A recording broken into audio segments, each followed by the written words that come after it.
Hey there, lads and lasses. This here is Thunder here in 64 coming at you live from the west coast of the United States here on a Wednesday afternoon, just adjusting my camera here as I'm speaking. And that can only mean that it is time for some Baby Zombie Rush. We're going to do some Generations Baby Zombie Rush design stuff today. And, I have to admit, I'm at a bit of a impasse here on Baby Zombie Rush. So let's switch the screen. Let's get that started right away. Display screen. Here we are. Okay, and you can see that I'm still sporting my Buffoon Skies skin right now from the Buffoon Skies series. Where did we leave off with Baby Zombie Rush? We had successfully completed the anvil launching trap over here. So let's take a look. Let's do that. We're in creative mode here. And so some of you may recall when the player comes over to here like this and they choose a dead end that has this feature, they'll click that button. They'll run out into here. Round the corner, the door stays open to allow the baby zombies to pursue the player through here. And as they're running, anvils come flying up over the top. Here's my anvil launching machine and its circuit.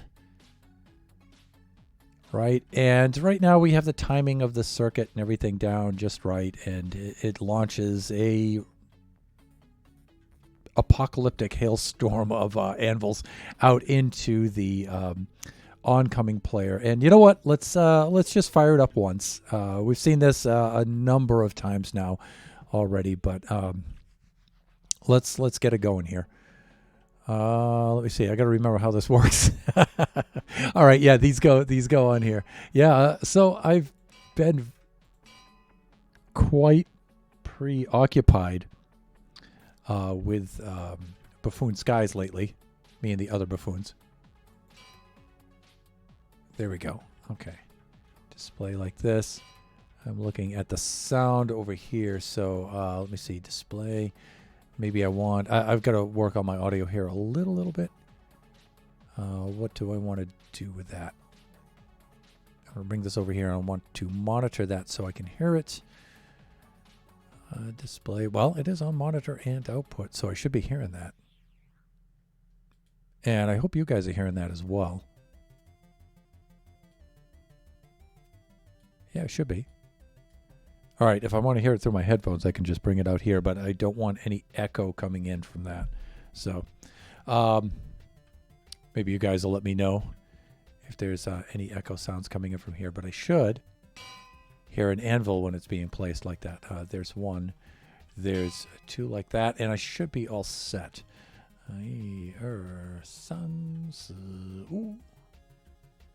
Leo, and that one back there. How many do we have?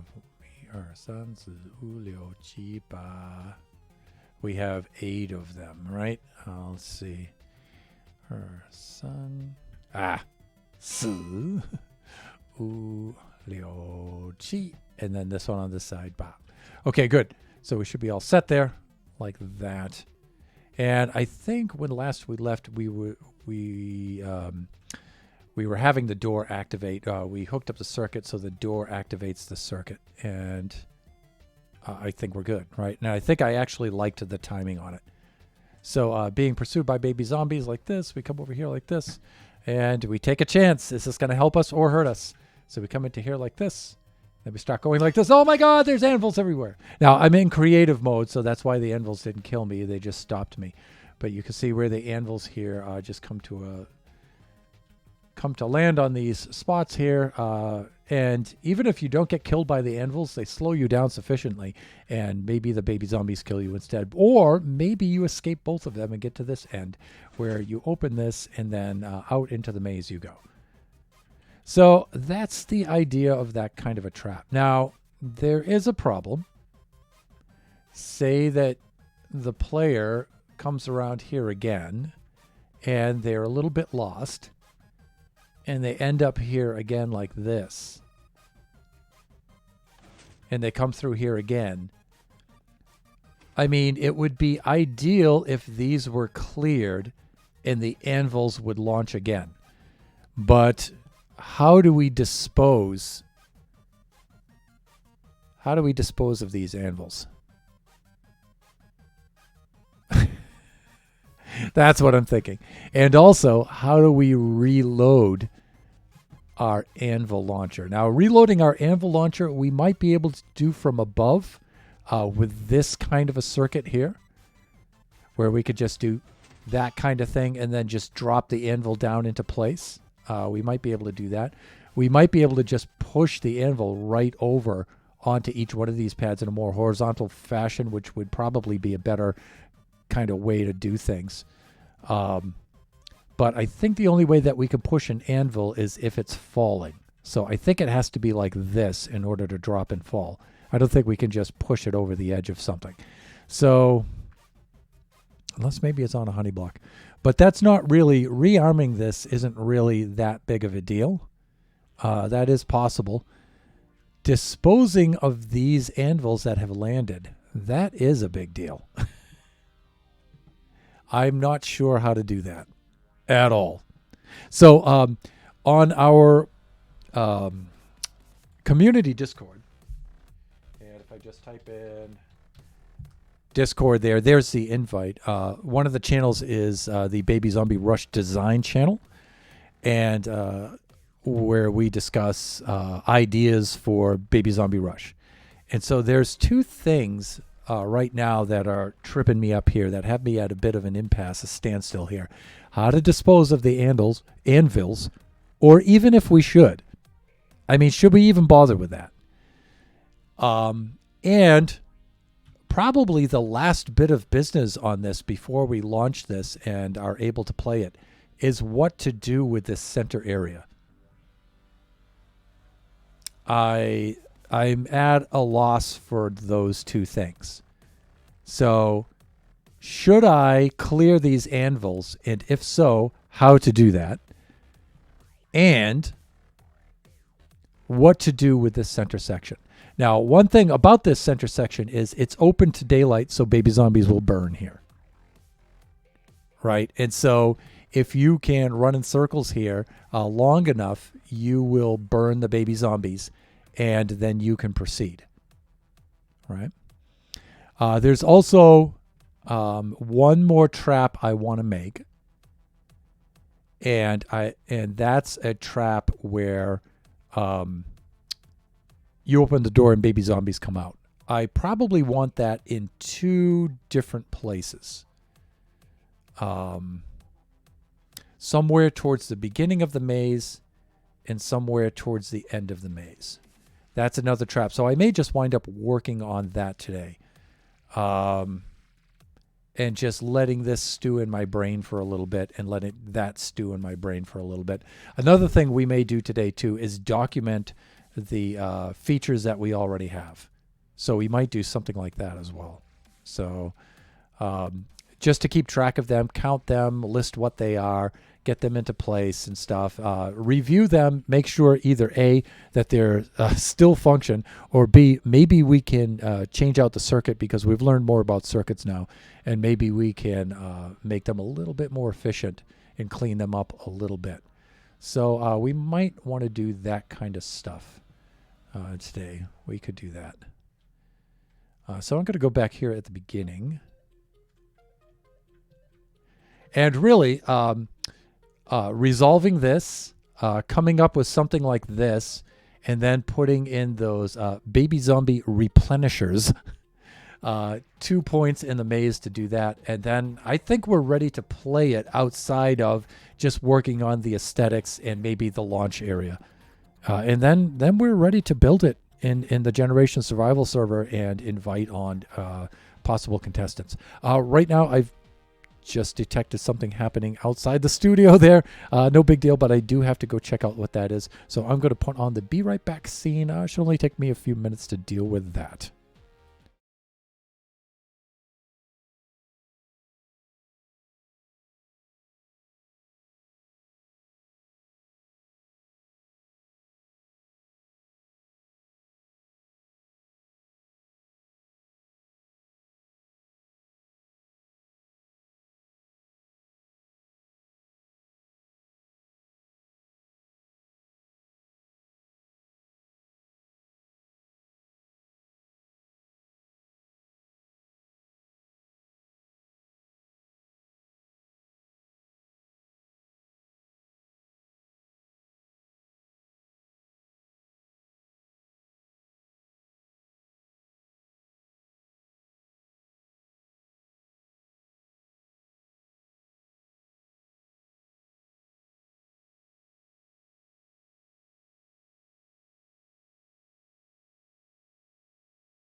Hey there, and I am back. Okay, so let me see. We have a couple of the buffoons coming into the house here. Let me see. We have the mighty one and only Shut Mountain. Let's do a shout out. Also, our moderator. There we go. Oh, did I not do the SO in front of that? Here we go. Control V like this. Not like that.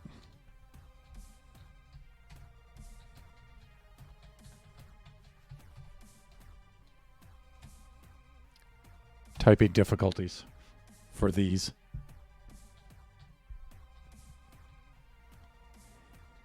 There we go. There it is. Because we know Shut Mountain's not going to shout himself out because he's super, super cool. Armageddon, hey, how you doing?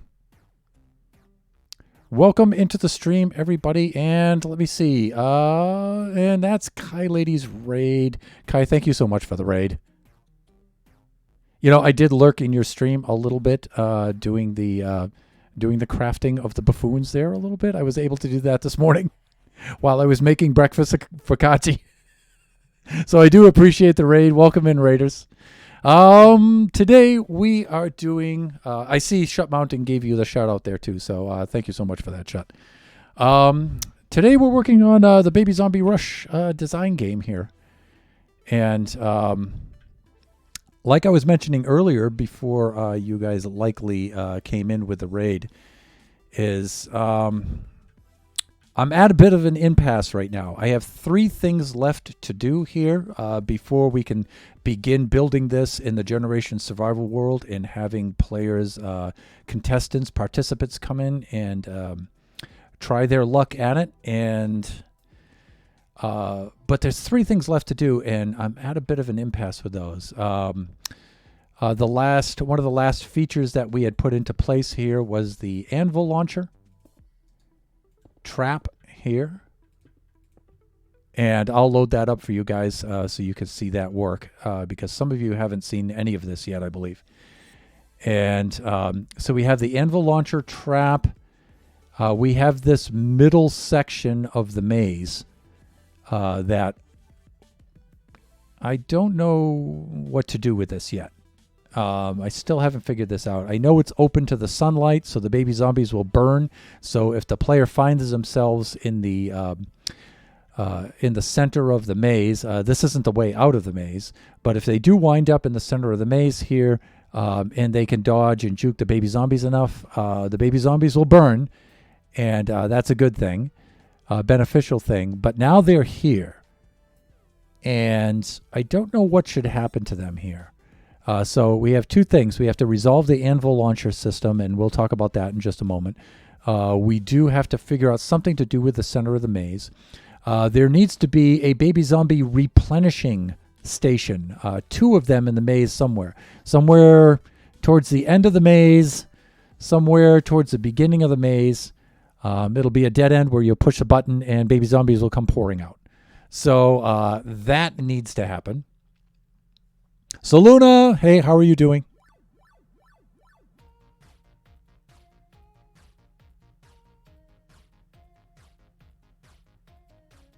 The raid left me behind too. I came in with the others. Okay, cool. I'm good, thanks. Yeah, I've seen you in the other buffoon streams before. Welcome in. Welcome in.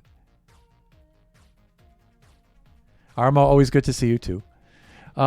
And so that's the thing. So at 2 different points, we have to make baby zombie replenishers. So, of course, they'll right here at the start, the baby zombies will come pouring out after the player, and the player will go throughout the maze. Now, there are certain things that happen where the baby zombies may perish. And if so, that's cool. Then the player just proceeds down through the maze at their own risk here. But there are 2 baby zombie replenishing stations that I would like. Just in case, in some kind of way, all of the baby zombies wind up dying.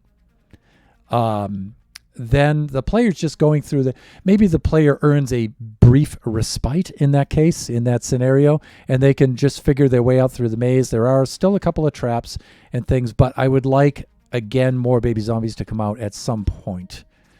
right? So maybe not so much at the beginning of the maze. Maybe I'll only have one at towards the end of the maze, or maybe that might be a feature for the center. But it doesn't quite make sense to kill all the baby zombies in the sun and then have more baby zombies come out here also in the sun. Yeah, see, that doesn't make any sense. So one of these stations here, one of these dead ends, will be a baby zombie replenishing system. That might happen. You know what I was just thinking?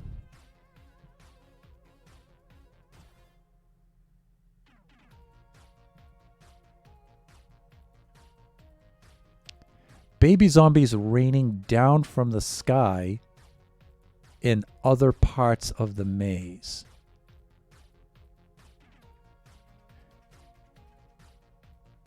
Not in the center, but the player gets in the center. They juke the baby zombies. There may be something for them to do here, right? Something to read. Maybe they can level up here. Maybe there's some health regeneration there. Something to keep them here. But after a timer, so something triggers and sets off maybe an etho hopper clock here or something like that. And then the timer counts down. Maybe you can juke the baby zombies. Maybe they all die. You replenish your health and your hunger and stuff like that. But then after the clock runs out, if you're a player, you'll be down here. And then you'll see some baby zombies start to drop into certain locations in the maze. Now, you won't, from this point of view, see exactly where they land. You'll see them start to come down in different areas, right? And so, yeah, that would be a cool thing. And then you need to start out again and start to find your way through the maze again. That might be what we can do with the middle one. Got to go grab some food, so be right back. Absolutely, absolutely. So that might be something to do with the middle section, right? This might be involved in triggering some baby zombies. I find 10 baby zombies is usually the optimum horde, but that replenishing of the baby zombies, these baby zombies will be more spread out, right? So they won't be in a cluster. Right? So there is that. Plus, they'll need some sort of landing pad at different areas here. So when they land, they won't get hurt. Right? So we might just work on that. So 3 things, again, just to review. We need to resolve what we're going to do with the anvil launcher. We need to resolve the center area. Which may involve baby zombie replenishment. And then we have to work on the exit. And that's it. It's pretty much, we have to do a little bit of work on the entrance, but, entrance and exit doesn't have to be, so elaborate, just as long as they're functional. And then we're pretty much set to go. So let me show you guys what we have for the anvil launching system here. I'll rig this up one more time, and I'll show you where we're at with this and why I'm stalling on this. 5. That doesn't go there. 5, 6, 7, and then one more on this side. 8. Okay, so this thing is armed right now.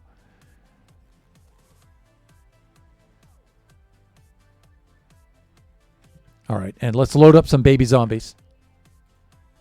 Because it's always funnier to test things with a horde of baby zombies behind you. So let me see. What's happening? There it is.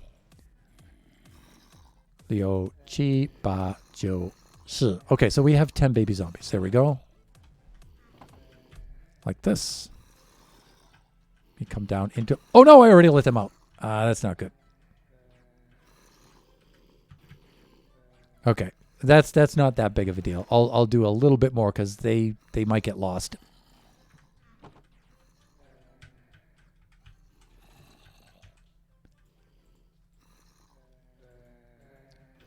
Maybe that many more. Okay, here we go.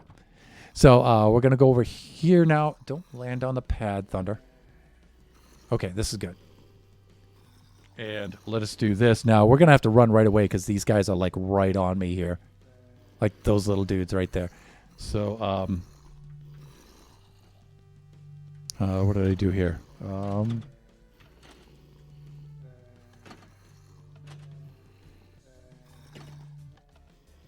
Hold on a sec. You know, my phone's ringing. It's distracting me. Hold on.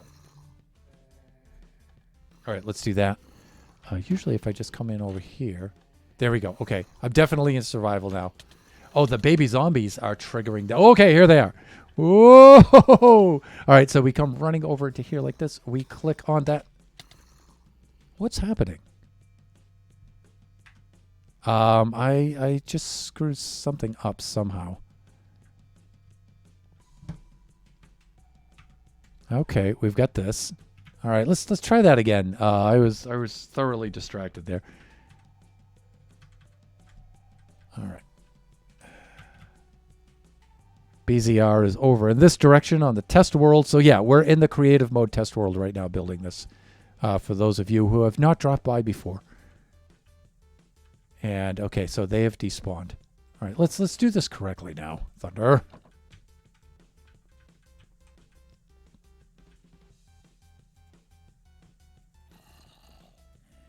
San zi u liu ji ba jiu shi. Yeah, that should be fine. All right, now let's not land on the pad now. Okay, let's get over here. Let's get over here. And this is usually my start position, right? So we get over here like this. We're in survival mode. And see, look at those bloodthirsty little buggers. Look at them.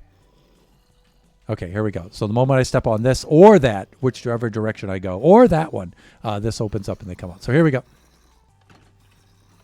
Oh my God, here they come. Okay, so we do this. We do this. We come over to here like this. We get into here. We run into here. Oh my God, they're right on me. And oh my God, anvils, anvils. You can see I took a little bit of damage there. They're right on me. If I hit this, I can escape out through here. Now, here's the issue. If I come over here and I get lost and I don't particularly know where I am, right, I may come back this way again and go through here again. But see, now we have anvils here that are already in place and they have yet to be removed. So, yeah, that's the thing I'm a little bit uncertain about at this time. What to do about that. So let me reset that. Now I'm not sure how to remove those anvils for another pass at this, or if I should even bother. Right, rearming this thing and reloading it with anvils, that's not such a big deal because we can always put this kind of circuit over each one of these and have that kind of thing where it drops down onto the slime block like that and it's all set to go. So a reloading system isn't that bad. It's how to remove these.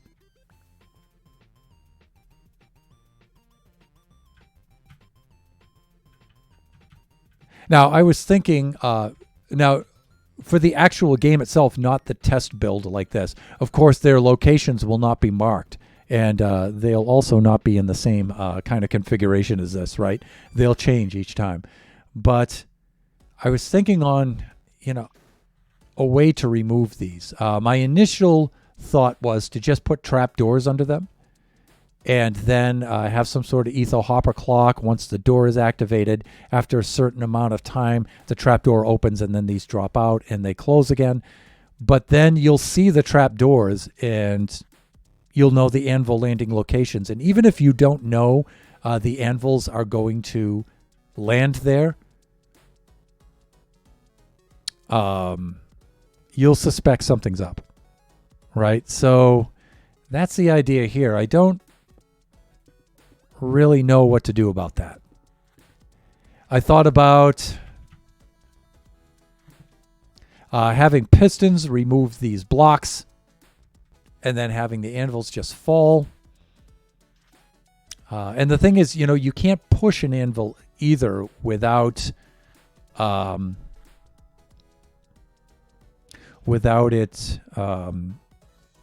Falling. If it's not on a falling state. Vio, hi. Also, but also work clerk. Understood. Appreciate you stopping by. Let us make sure that we get a...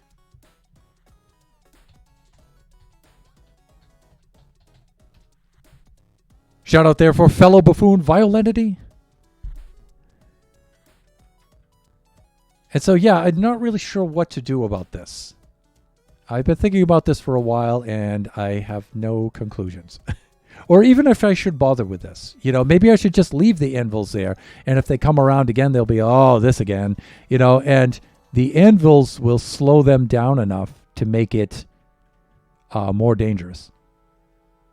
So maybe I shouldn't remove the anvils that are there. And in fact, maybe I should just work on the reloader. And now you have another stream of anvils that are flying at you, and the current anvils slow you down. Now, I think when an anvil strikes another anvil, it might break. So let's test that. Oh, no, it doesn't. It doesn't, now that I think of it. It does not. Sometimes it will if it hits the leading edge of it or the trailing edge, but otherwise it'll stack right on it because, right, that's the whole idea behind this kind of thing. So we could do that. So we could just work on the reloader, and then these are already in place. And, if you happen to go through here and not understand where you're at, remember all these dead ends are going to look exactly the same. So it's not like you'll get to this one and say, oh, this is the anvil thing again. You might if you're a contestant and you have a particularly good memory and sense of direction, you might be able to do that. But I may have just blown a hole in Chris/Nova's base. Don't tell anyone. Okay. Vio is talking about, of course, the Buffoon Sky server, in which the buffoons are all completely immersed in right now and obsessed with. So that's a series, Buffoon Skies. It's a limited series that we're running right now, featuring the members of the Buffoon Craft, where we're in a Skyblock world, and it's also enhanced with the Origins mod. And we each choose an origin type, and we've paired off in teams of 2/3. And there's going to be story events and everything. It's going to run until May 14th, I believe. So it's a limited series. And so please go check out the Buffoon streams on that. It's super, super cool. It's often frustrating at points, right? But it's really cool. Some of us are Stoneblock champions. Others, like myself, I know very, very little about Stoneblock, and it's a major learning curve for me. So to be fair, they shouldn't have had their base be spawnable. That's a good point. That did happen to me while I was AFK there last night. Vio, I had my entire base for myself and my teammate Angel, the Shulks, was completely spawn proofed. I checked it. I double checked it. But you know what? I left one tiny little corner that was spawnable. And when I was AFK, sure enough, we got a skeleton archer in full armor. We got a zombie and a creeper. Now, they didn't kill me, but the creeper wound up doing quite a bit of damage, and I had to go repair everything. It wasn't a big deal, but it wasn't fun either.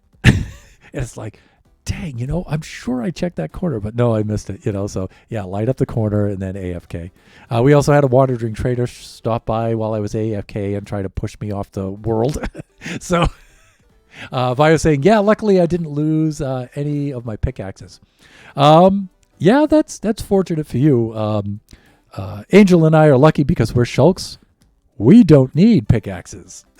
Yeah, so we're kind of fortunate there. Saluda, I return. Oh no, Vio, what? Oh geez, those pesky wandering traders. Yeah, I mean they're valuable, right? Because they sell us things that we can't obtain in the game, but also they can be kind of annoying. And I didn't have any emeralds ready for that, and, if you go to run and try to get some, then you're going to leave the chunk and they're going to despawn. So it's like, all right, whatever. Whatever. All right. So, yeah, so this is what I'm thinking on this. Again, should I try to puzzle out a system to clear the anvils after they launch? Or should I just say heck with it and leave them there? I'm thinking, heck with it, leave them there. Because I can't think of anything right off the bat. Just build a reloading system like this, using that kind of circuit, and just position them over here and just stack them so they push on top of each other like that. And then, other than that, I really don't know what to do in that kind of situation. I'm thinking I might not even do this. I might just. I don't think a dispenser can dispense an anvil. I don't think so. If anything, I could use a command block. If I have to use a command block, I will. I would like not to, but it may be unavoidable. So command blocks are always an option, but like a very, very last resort.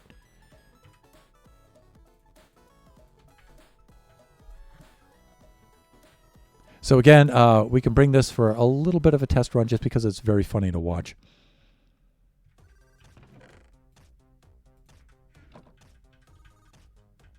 So let me see. 1, 2, 3, 4, 5, 6, 7, 8, 9, 10. There we go. So we've got 10 of these guys here. Let's get them over here. Look at them, they're so cute. Okay, let's get in survival mode. Oh, they're upset. I took the charger off of their Nintendo Play. And look, now they're upset. Okay, ready? And they're off. Oh my God. Run, Thunder, run. And we come around the corner like this. We say, salvation trap. Let's find out. We get into here and then we get around the corner. Oh my God, anvils. All right. So that's how that's supposed to work. Now, here's the thing.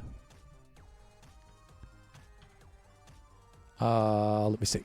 I want to be there. And I want to be here. So that's how that trap's going to work. But now, suppose the player does make it through here or winds up in this dead end again. And remember, all the dead ends are going to look exactly the same. Buttons in the same location. Everything looks the same. So the player fleeing from bloodthirsty baby zombies may not realize that they're back in the same place. Hit this again, but they're going to wind up back here, and it's going to be like, oh, the anvils again. Now, so I don't really know what to do here. Should I try to work out some sort of system to clear the anvils so the next anvils come down? Should I just launch more anvils in amongst these anvils that have already been launched? Because believe me, when you come roaring through this door with those baby zombies, there's none of this kind of stuff like, oh, this again, and then running back because you run directly into 10 baby zombies. Yeah, that's not cool. So, so that's not going to happen. So they're going to be forced to try to push their way up and over and around these anvils while anvils are coming down, baby zombies. It could just make it harder, right? I mean, we could do that. I've always been too furiously hacking away and running to appreciate how adorable the baby zombies are. They're hilarious. They are hilarious. Okay, so one thing I haven't tried yet is tried this with the anvils already into position, which is really exasperating. So let's see. 1, 2, 3, 4, 5, 6. Oh, we're missing some. There we go. Okay. So we have 8 of those up there, all set to go. Now, suppose.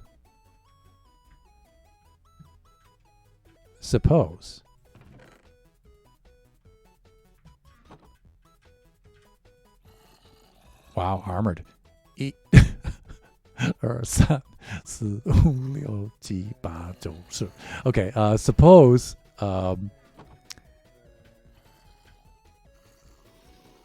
you happen to survive that somehow. Suppose you happen to survive that somehow. and you're not really certain, and you run down there again. There we go. And let me make certain here. Okay, we're in survival mode, and here they come. Look at them. Bye-bye, you unplug my Nintendo Switch? Now the battery's dead, and I can't play. Ay-ya! Ay-yo-way-ya! Look, they're really upset now, right? Walls, woman sanchi. Okay, so let's release them. And if we run down here again, oh God, if we run down here again, right? And suppose they don't know, the player doesn't know that they're here. They run through here. Now they're running through here like this, and they're like, oh my God, like this. And maybe they can get through, right? Oh God, right? And so they're doing that again. What was this one? Okay. That one, I believe, was a Ravager dispenser that needed to be rearmed. But that's the idea there. So I'm not really sure that it's as funny the second time around. Maybe? What are you looking at? Where did you come from? Anyways, I'm not really sure that I should leave that as such, or I should try to clear the anvils and have it rearmed. Or just completely leave it, just like that. Maybe the second time through with the baby zombies trying to run through the anvils, would be... because I'm thinking right now, after running that a few times now, I'm thinking, don't. Just let the anvils pile up. So the next time they run through, now there's this many anvils. And it's like this thing will be just completely blocked with anvils, right? If you choose it. Maybe... yeah, let's run it one more time and let's see now, right? With maybe a third pass. It's very unlikely, I'm thinking, that a contestant will go through there a third time. But you never know. Human nature.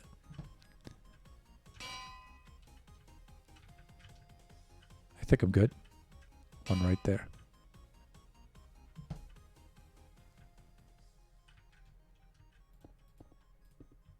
This isn't related to that, but I'm going to test this out later. So, because that's maybe part of the rearming circuit. We'll see.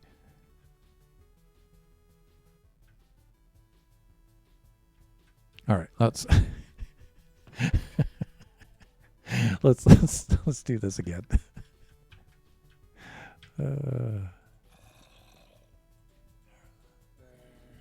G 8 9 10. Okay. All right. Yeah,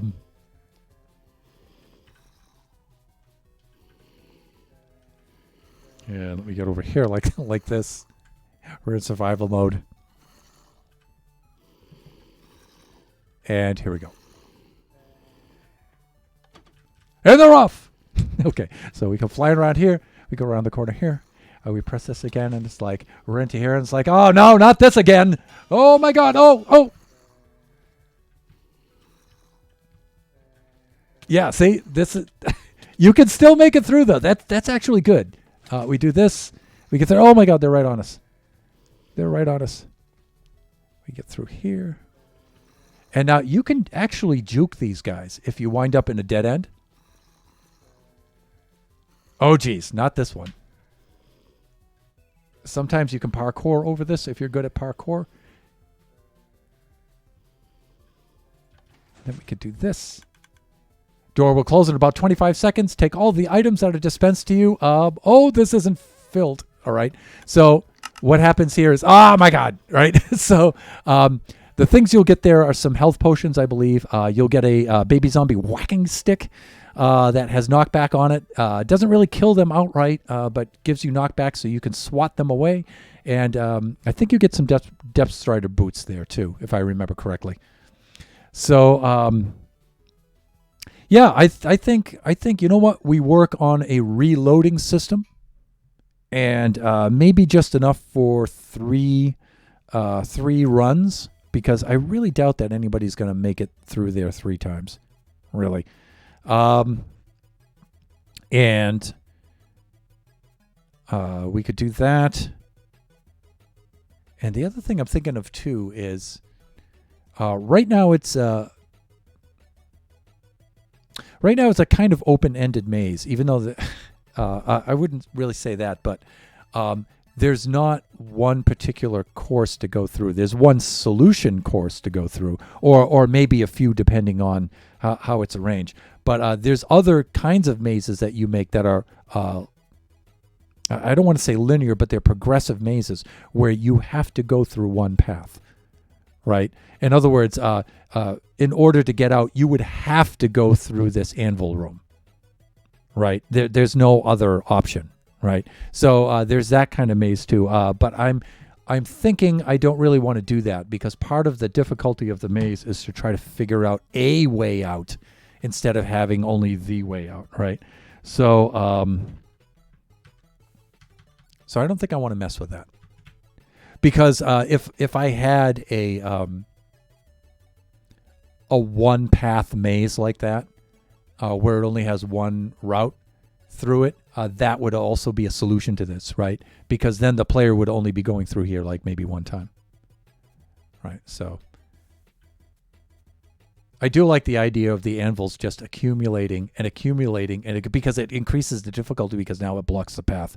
So I think that kind of solves the replenishment problem. Also, I forgot that I was going to do this too. Is one of the things I was thinking on doing was a way around having to rearm everything in this for each run. I was thinking on giving our contestants maybe 3 runs.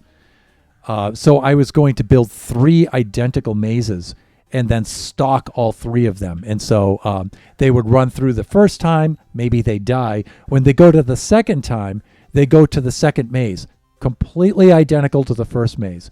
But now if you think about it, everything's already reloaded, right? And then if they die a third time, then they go to the, or if they die a second time, they go to the third maze, and the third maze is identical. It's all reloaded and set to go. So I'm thinking on, maybe that solves this whole idea. And maybe that gets rid of the entire rearming thing and the clearing of the anvils. Yeah, I think my original plan is going to be good for that. I think that's going to be the way around that. So I think the anvil, with that, we can put the anvil launcher trap to rest here, and it's pretty much all set to go. And who knows, after I run a few contestants through this, I may wind up changing a lot of things. And I may wind up making updates. I'll certainly wind up changing the mazes around a little bit to make them different for each contestant every time. So there'll be some of that as well. So, all right, so I'm going to close the chapter on the anvil launcher and now work on the middle area here and try to decide what to do with this area, right? So I'm thinking I want to give the player a chance to stop and think about things. And this is a good place to do that. So let's do the gameplay there, and I'll show you what I mean.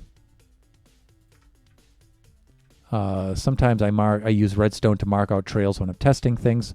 So let's clean that up, and let's go back. We'll try that out.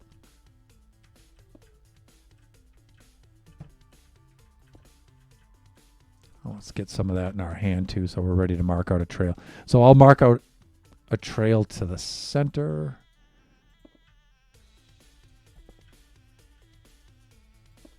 There we go.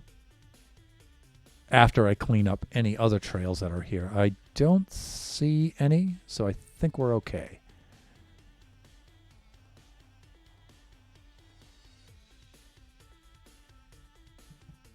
And you know what? I don't have any right off the bat. I actually haven't run this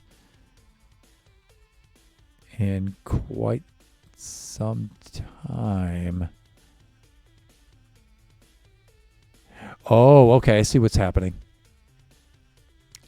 This used to be open. That's right. Yeah, so that was my way around that. Okay. So let's reopen this. I had this temporarily closed because I was doing some timing experiments, and that's why I blocked it with glass so I'd remember to open it back up again afterwards.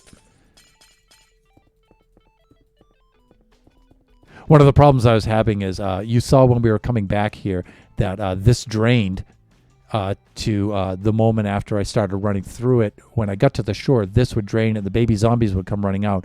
But the moment I got too far here, or I got too far there, the baby zombies would lose sight of me. And you know what I think that is? I think that's because they're down here and they're too low. Oh, yeah. There you go. They're too low there.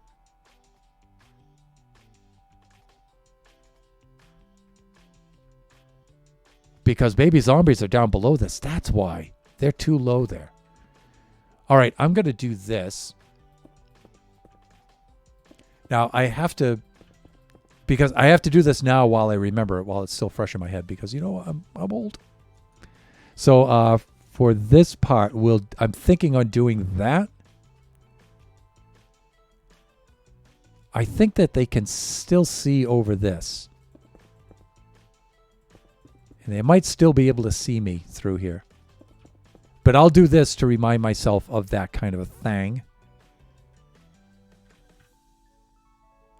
Because they'll be slowed down or wade through the water, but I'll have Depth Strider 3 on, so I can easily juke them and get past. And the timer is such that usually by the time I get right up to here and out, this drains, and then they see me and they start coming after me. And they're usually about halfway right here during that time. So that'll remind me of that. Okay, so enough of that segue. Enough of that. But I have to do those things quickly before I forget them. You know, that's the idea. All right, so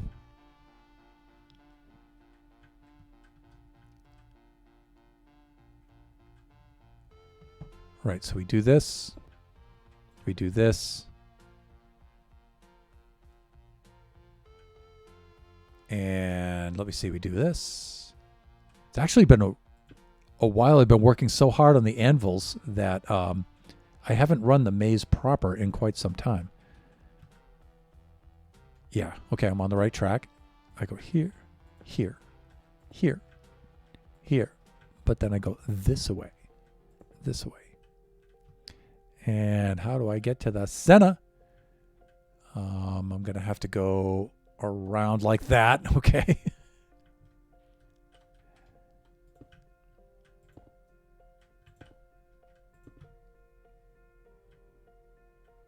And then it's through there. All right, that's good. That's good. I think it's this way. Now the player may actually find the way out and not even reach the center. That's a possibility. Now the dead ends for the traps and stuff are color coded right now, but they won't be when we build it. So I don't want to give it away to the players right now. That's just helping me as I build this thing and I test it. We need to go this way.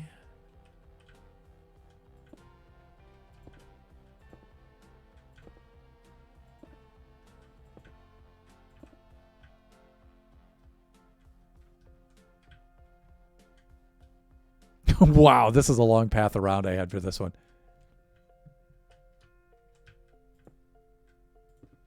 This is going to wind up being pretty challenging. And that's one of the things about that makes designing something like this difficult. Oh yeah, I forgot.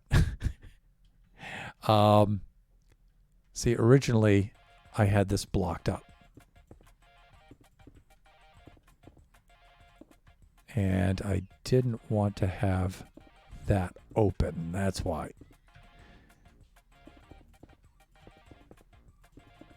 Good. Okay. Now that makes sense. All right, so we have that. We're coming through here like this. We need to go here, here. Right. And then this way. This way. And where is the entrance on this end? It's around here. Here like this.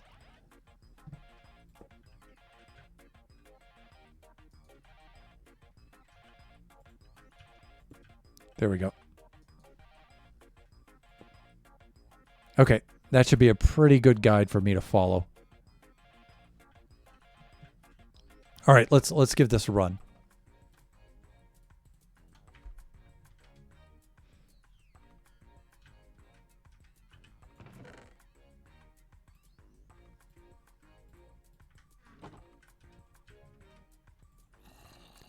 E 二三四五六七八九四。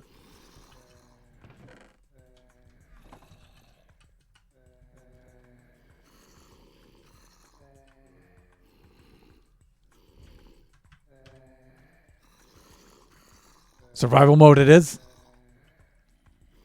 And look, I didn't make them breakfast. Now they're hungry for human flesh. All right, so here we go. And we're off. You know what's really exasperating is running this in third person. Okay, so far so good. Now I put good in quotes. Whoa, they're right off. Oh my God. They're run, Thunder, run. Run, Forrest. Okay, here we go. I think it's this way. Yes. Oh my God, they're still on me. Okay, good. We do this. We come over here. This is a little bit tricky through here because I can't really see the redstone ahead of me. But I think I remember the way well enough. Yikes, they're still on me. Okay.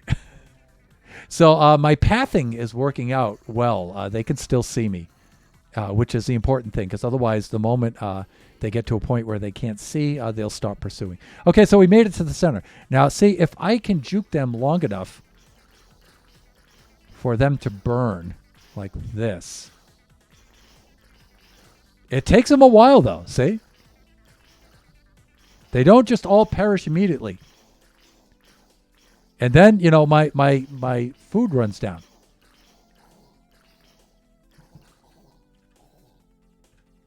Okay, so now they've all died. Right? So here's the point, right? Now that they're all dead, I would like to have the player be able to have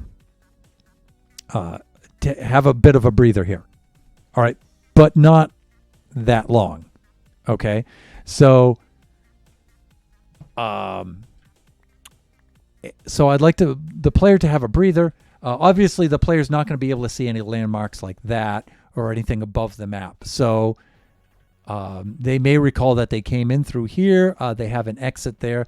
We might have one more entrance/exit just to be a little bit more to add the complexity and the indecision, possible indecision.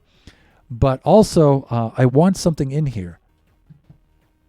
I want something in here that they can use, that the player can use. So some sort of replenishing station, something like that.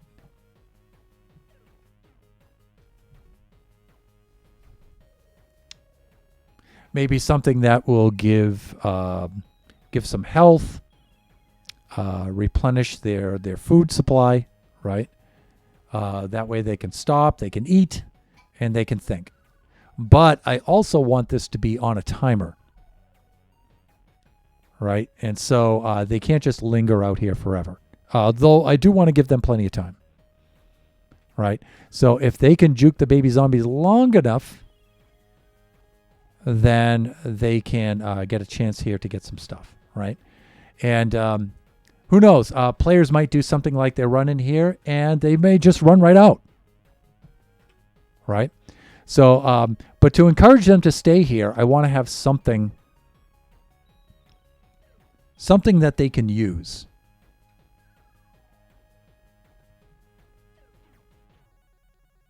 Right? And so some sort of dispensers maybe in the wall where they can press a button and again, it won't say if there's anything beneficial or detrimental in there, so they might not dare to press them. That might happen, right? So let's get started anyway. We can put some dispensers in, right? Let's do this. Let me see. Am I still in survival mode? I believe I am. That's why. Let's do this. Creative. There we go. I go here and I come over here and I do dispenser like this, and I type it wrong because my hands aren't made for typing. They're made for smashing.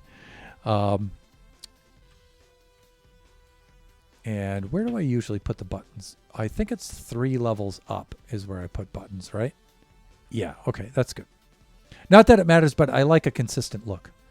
So if the button goes there,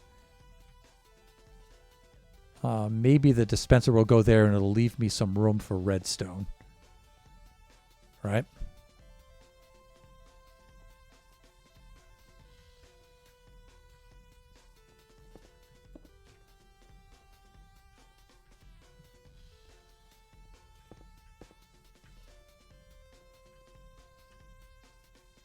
This might not be a good location, but we'll try it. Okay, so let's do button.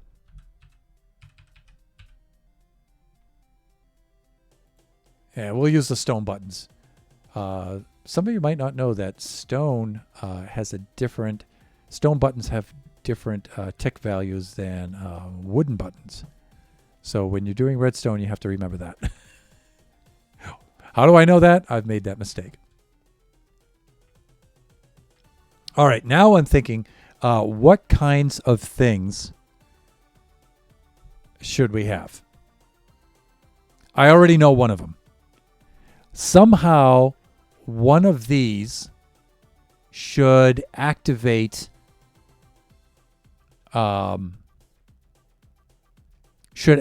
reign of baby zombies, maybe? So you're like, okay, I'll go over to this one. Oh, I've got health potions. Oh, this is a potion of speed. Awesome.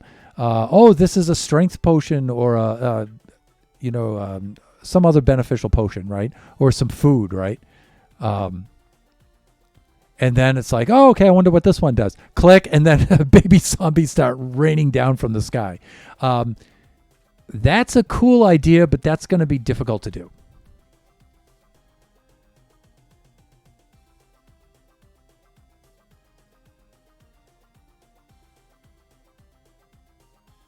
Yep. So the dispenser won't actually do anything. Or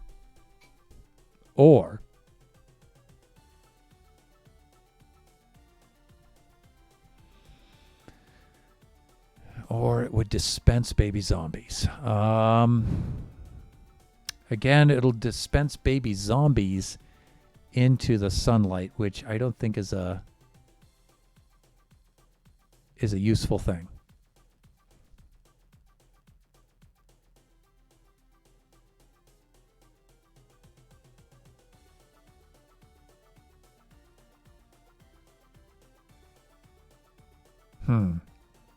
What to do. We could do something like this too. Oh, but that's not going to help. I was thinking of putting some water down or having dispensers that shoot water upward.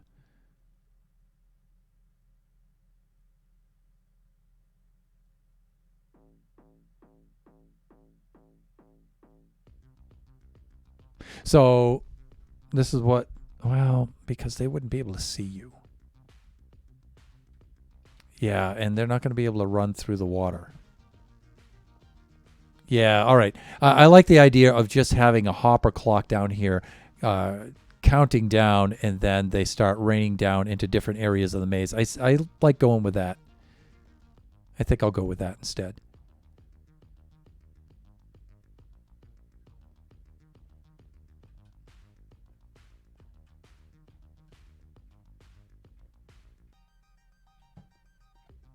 And the other thing I like is this.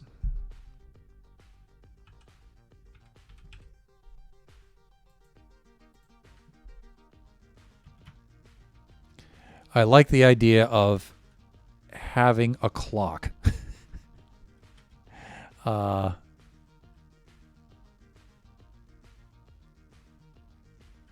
So maybe we can have some sort of clock here, right?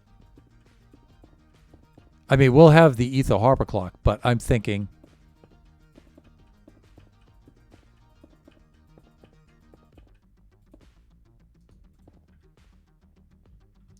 the player comes into here. There's some sort of detection, like a pressure plate or something like this.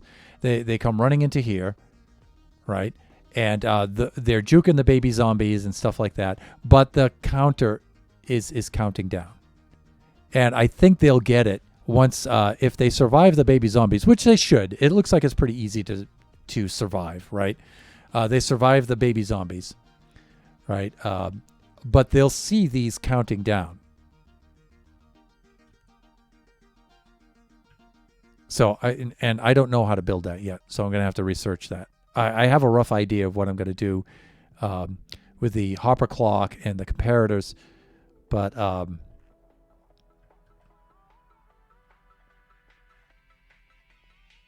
right, they'll see that this is counting down, and they'll know that something rather untoward is coming. So they do have a brief rest, but not that brief. Okay. And so, and here they'll have dispensers that dispense things. For now, we'll put some signs up, but obviously during the game we won't.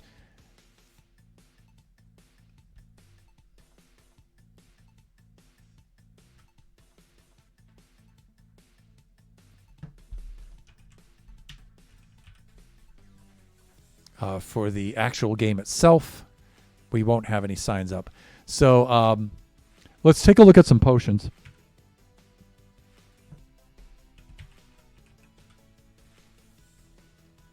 Let's get some choices here.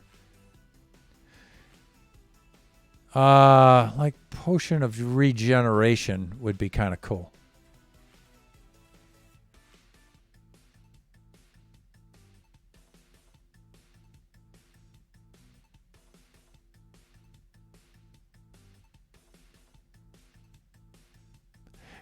Because I believe regeneration restores your not just your health but your hunger too. It's different than a this food and drinks. Yeah. Now the thing is, how long do we want that to last?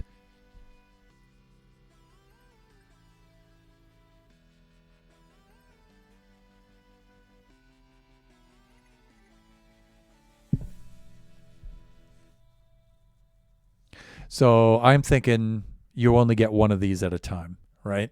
So I'm not going to have 20 of these. So maybe a hopper in a chest behind this wall somewhere. Hopper goes into it. So when you press the button, it not only ejects out the potion of regeneration, but it also puts another one in its place, right?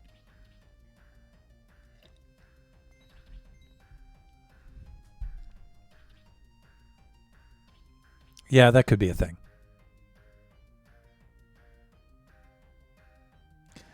How long do we want it to last? I think we want it to last a very long time. Its maximum amount of time. I think that's a good idea. So let's put this one in its place.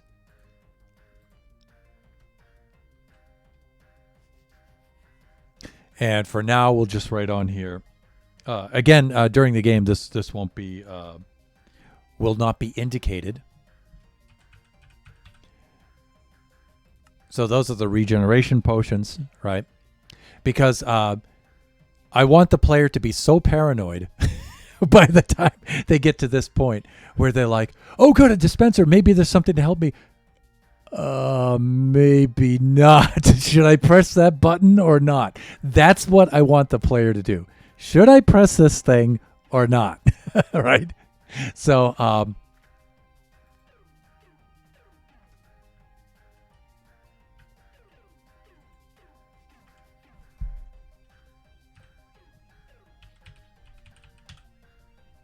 Of course, a potion of healing would probably be.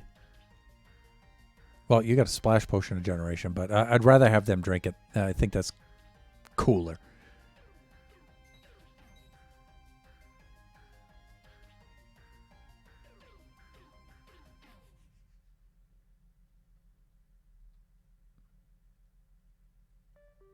Oh, we've got a lingering potion of generation. 11 seconds, 22 seconds, 5 seconds. Wow. You know, you've got 5 seconds, but it regenerates more. Huh.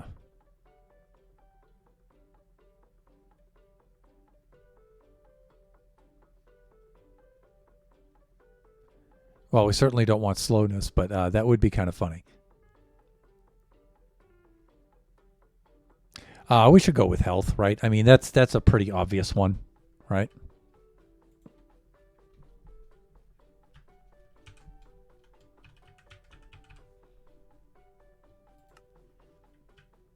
And again, the signs are just for me for designing the game. These will just be blank, right? Because we need to plant the seeds of doubt. Yeah, doubt. Doubt is always funny. What can we put in this one? I think some sort of swiftness potion would be cool for this one, right? So you have a regen, health, and some sort of swiftness, right? Let's take a look. The other thing we could do is not have a potion in here too, right? We could have some gear.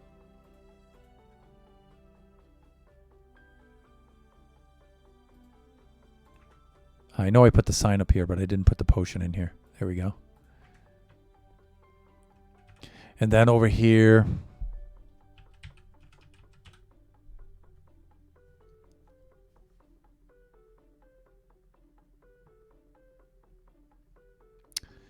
let's see.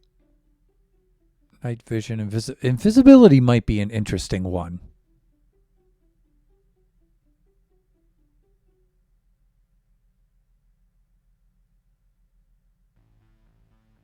Like that would be speed 2, and for 1 minute and 30 seconds, that would be cool, right?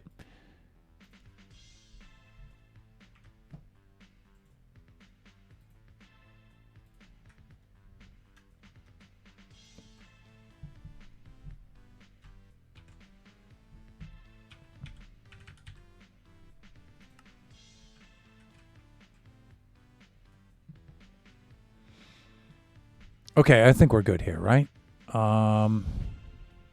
So those are very, very easy things, right? We have the sunlight to burn the baby zombies. You burn them, and it's like, oh, thank goodness, I've got a breather, right? But then you look here, and you can see this counting down, right? And you're like, oh, crap.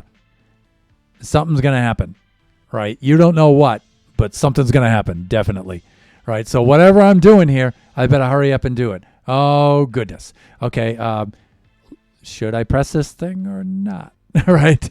And then coming over here, should I press this thing or not? Right? Should I press this thing or not? Okay, so. And then once, of course, the timer runs down, baby zombies fall from the sky. So.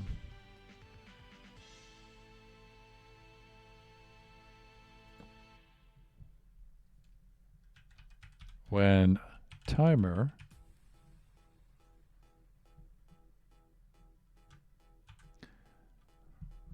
runs out, we have ellipsis.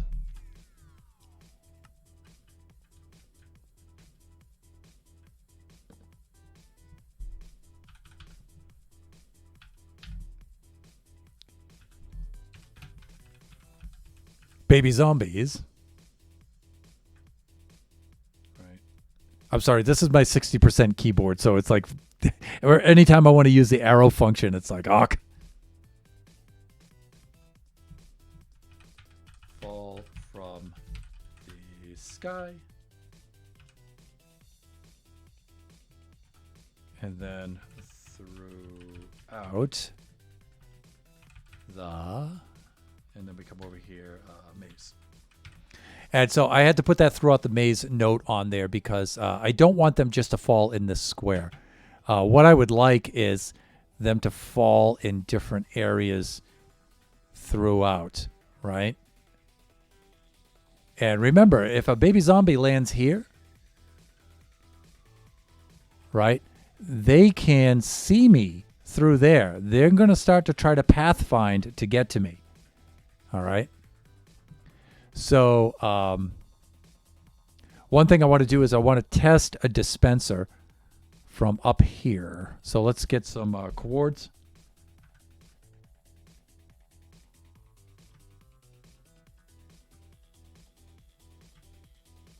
There we go. Wow, it's like, what's going on? Let's get some quartz. Let me see. We're looking at 184, 178. So if I come up here,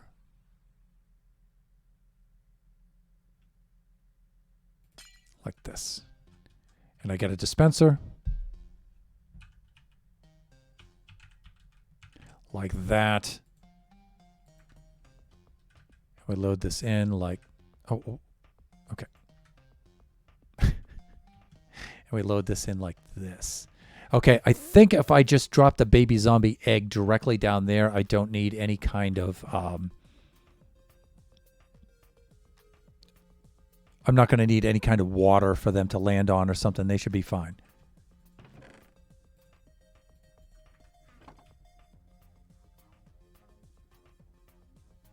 So we can see through the tinted glass here, like this. So let's load up one of these guys right in here. And let's get a button. A button. There we go. All right, let's eject one of these guys and let's see what happens. Okay, right. So it doesn't just eject the egg, and when the egg lands on the surface, then the baby spawns. No, so we are going to need some water there, right? So what I'm thinking, and this might be a cool thing to do anyway,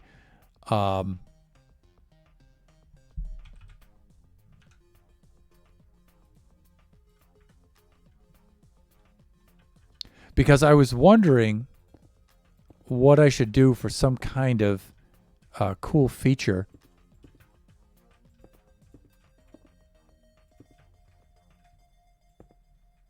Some kind of cool feature for these junctions here, that they're not necessarily dead ends, but I was trying to rig up something for that would be really cool. And now I think I know what to do. Now I think I know what's going to happen here. So we need to do this.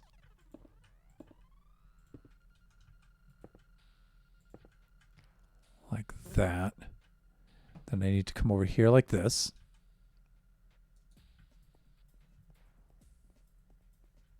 Because I need to get that guy in there. And then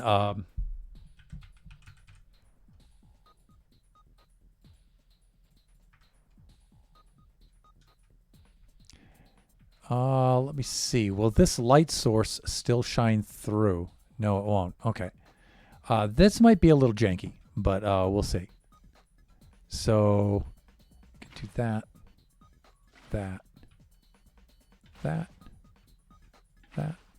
and that, like this. All right, so as we're running through the baby zombies like this, it does slow us down a little bit, which isn't a bad deal, I think. I think that's a cool kind of thing. And then when we drop the baby zombie from above, let me see. We're at 178, 178 here. Am I off? I think so. Targeted block. Yeah, I am off for some reason. Or I was doing that other source. I'm not off. All right, let's do that. And let's do that.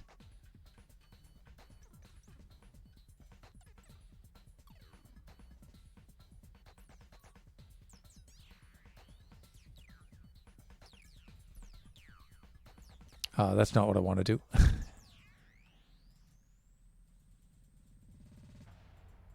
That's what I want to do, like that. Okay. Thunder.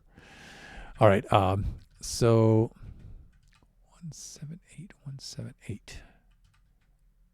That's this. Yeah, sometimes it's hard to see for me because I'm an old man. Let's get there. All right, we put a dispenser. Now we're not going to have buttons. We'll have redstone circuitry up here. But one of the things is, having a roof on this isn't so cool. I wanted to have some, but the idea of them coming down from the sky is just hilarious. If I have it outside a render distance, that's going to be better. All right, so like this. We can do that. Okay, cool. And then if we do that, bombs away. Okay, now here's the other thing too, is we need to make these baby zombies, not adult zombies, and we don't have a baby zombie egg. So the only way that we can do that is to have an adult zombie already in position, or we only have room enough for a baby zombie to spawn, which is a 1 block space. So there is that kind of a thing. So we are going to have to deal with that.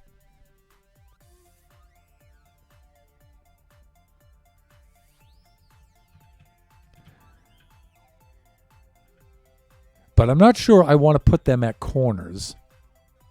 Where I would like them to be is to be at dead ends like this that are interior dead ends. You see, most of my traps are at exterior dead ends, and I need that to be like that so I can put the circuitry in, because often I run out of room for circuitry, right? So, but that leaves me with these more or less internal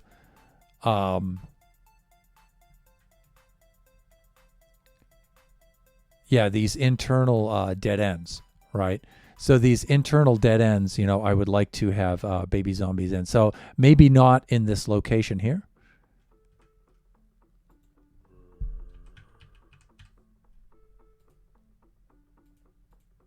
Sorry, dude, but you have to go. Yeah, okay. But I like this idea though. I think this is going to work. So we do that. We do that, and we do that. Okay, that's good enough for that. All right. Also, that water will slow you down and make it a little bit difficult to juke the baby zombies at the dead ends. There is that too.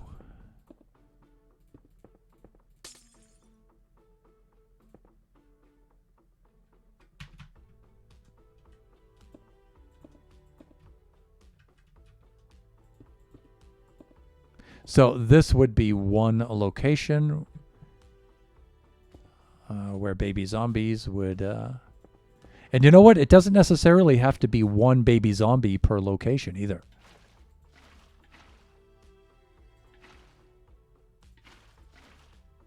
Right? I mean, we could have like 3 baby zombies dropping down into here. Right? So that would be one. So let's remove these. And again, I can work out the circuitry for that a little bit later.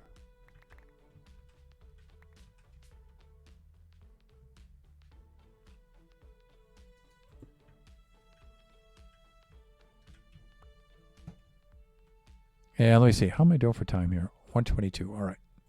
Stream runs until 2. So let's do this.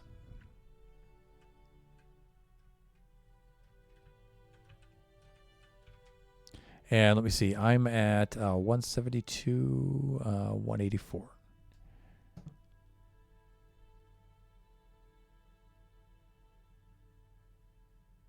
Yeah, this one. Like that. All right, so we're going to have one in that location.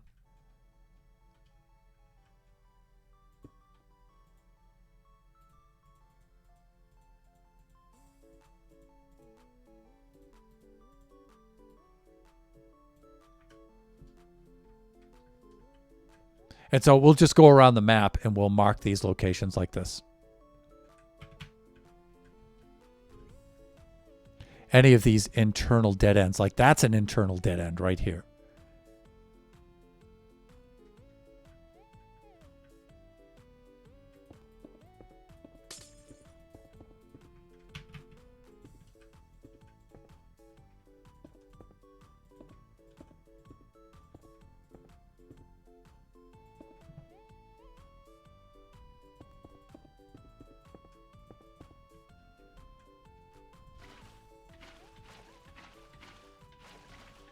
Cool. All right, so that's a location. Let's mark it out. Let me see, 148, 178 up here.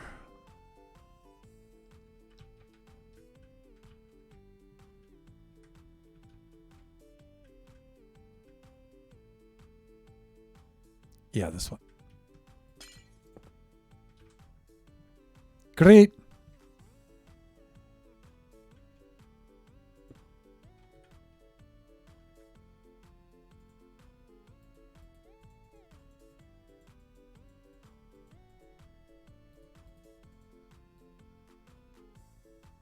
Cool.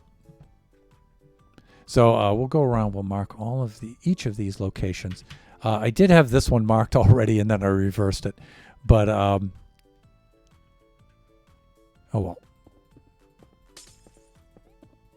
And you know what? Usually I switch to standing mode at this time. Not at this time. 25 minutes ago I should have. So I'm over time on that. Let me take a look here. Pleasant Player! 7 viewers. This must be a good stream so far. I hope you're doing pleasant today, Thunder.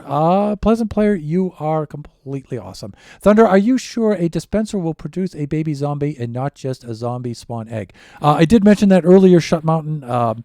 No, it'll just produce a zombie. So what we have, there's a very low probability that it'll produce a baby zombie, but we have to induce conditions up above it to produce a baby zombie, which means either already having an adult zombie in place, or I believe if we only have a 1 block space, then only a baby zombie can spawn, and so those are the conditions. So we have to recreate this kind of situation, like you see me do over here at spawn, right?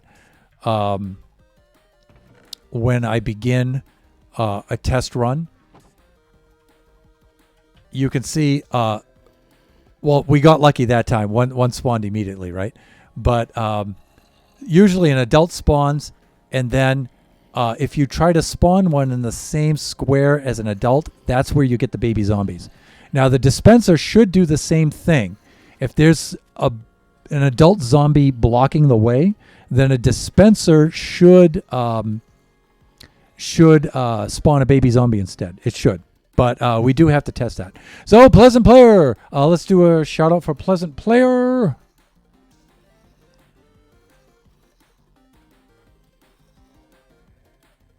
There we go.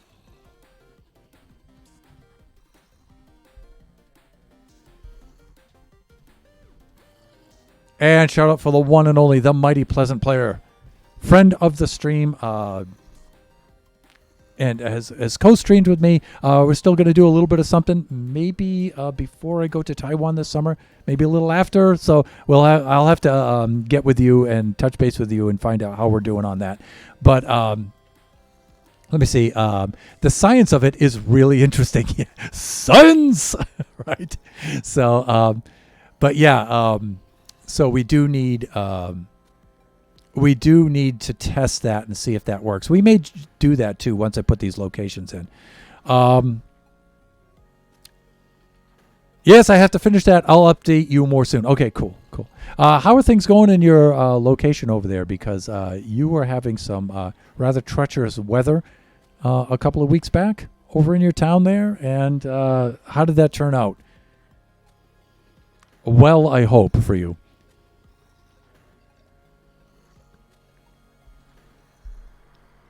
Pleasant's been a guest on Generations a number of times, and it's been hilarious.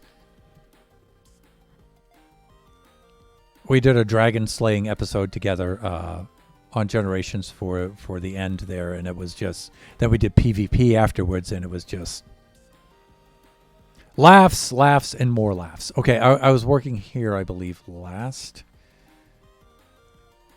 Yeah, we were doing this. But yeah, Shut, you have a good point there. We do have to test that out and make sure that works.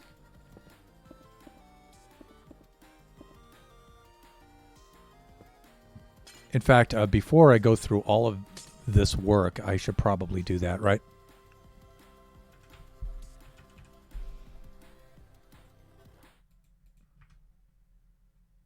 Let's put these slabbages in place.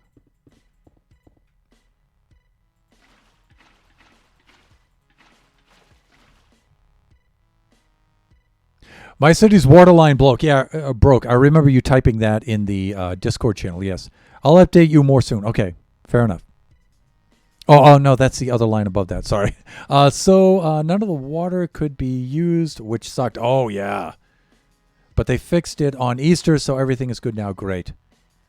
Nothing but sunny skies. Yeah, our weather broke here too. We were getting a lot of rain. Some of you may know that we've gotten a lot of flooding here in Southern California, and especially in Northern California too. So let's do that. There we go. Bring this up a little bit. But that's pretty much cleared up now, and things are starting to dry out finally. But there's been quite a few damages to homes and stuff because they're just not designed to handle that level of water. And our so-called rivers down here in the Southern California area, because we live in a desert, right, look like actual rivers now. Yeah. And some of the low evaporating lake levels that have been of great concern over the last 10 years are overflowing right now. So Pleasant, we're working on the Baby Zombie Rush game.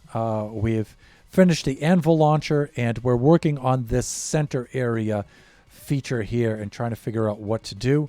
One of the things I've figured is when the player comes running into here, the sunlight kills the baby zombies that are in direct, immediate pursuit. And then the player gets a brief respite in here to look around, but they'll notice that this clock will start counting down. But there won't be any signs here. This is just for design purposes.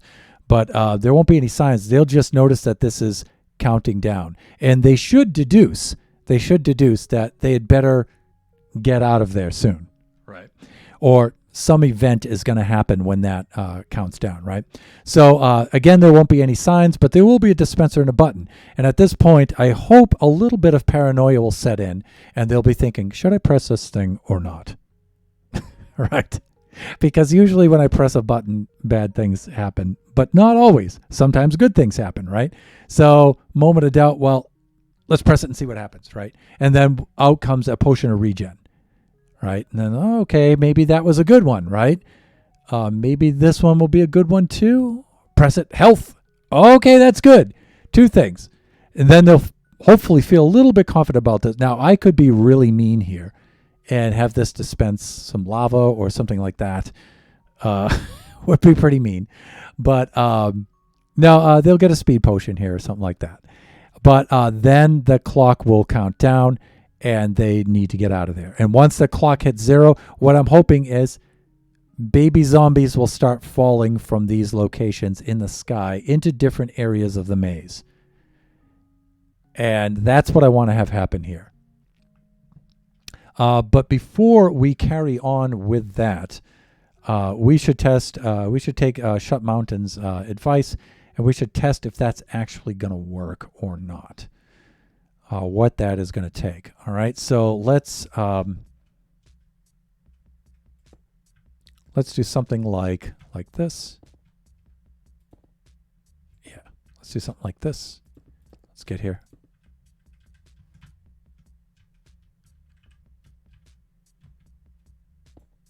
Let's do something like that. Let's do something like this. We'll put a button atop of this. Like that. Let us we're out of baby zombie eggs.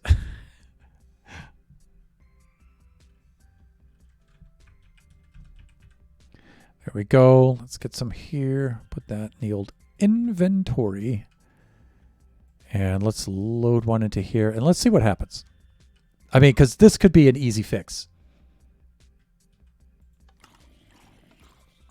Okay, that's not good.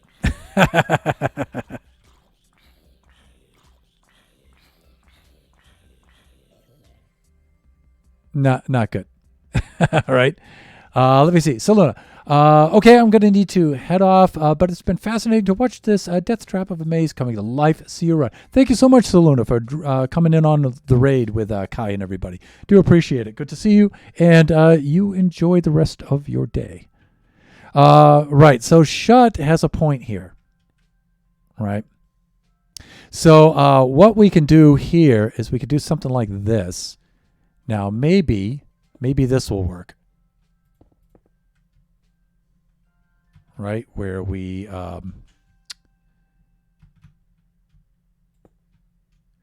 do something like this.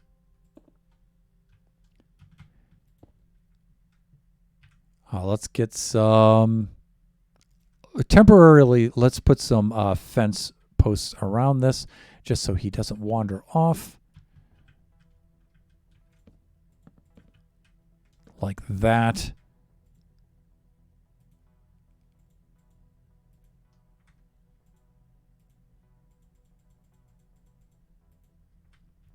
So this might work. This might work. Hopefully it does.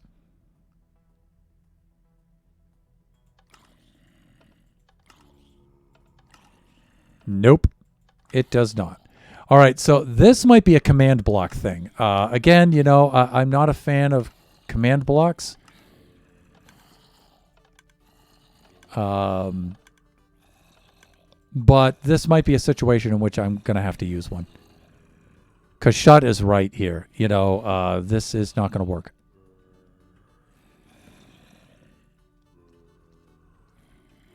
And these guys should die in the sunlight. Oh, no, actually, they're not going to. Right? All right, let's just smash them over the side.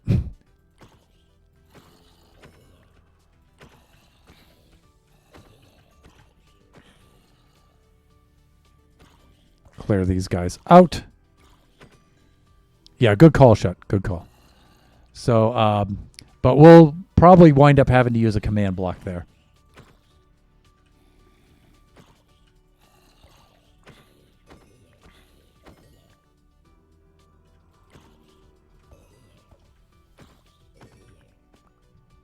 But that idea of having baby zombies rain from the sky is going to be hilarious. Let me see. Thanks. You're most welcome.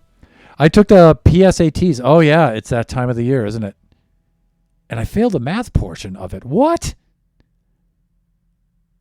So bad. Quite sad, but I think I did good on everything else. Dude, I've told you before, I can help you with that.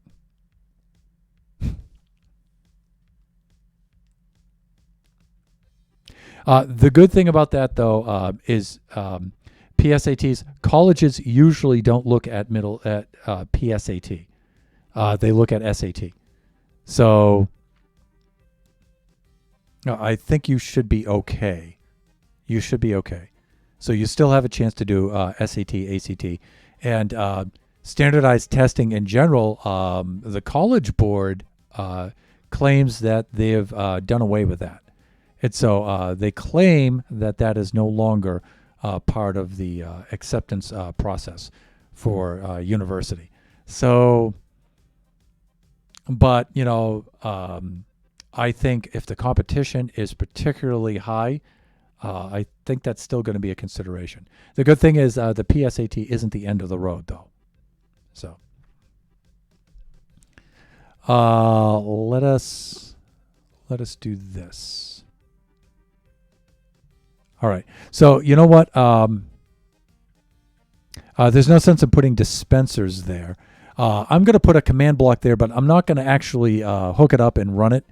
I'm just going to put it there to remind me to put in that code, right? So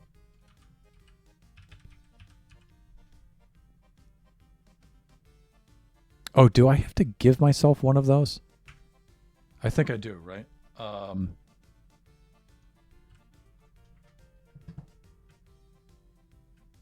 yeah, I think I have to use the give command. It was considered simple math too. Like I was so mad when I didn't get.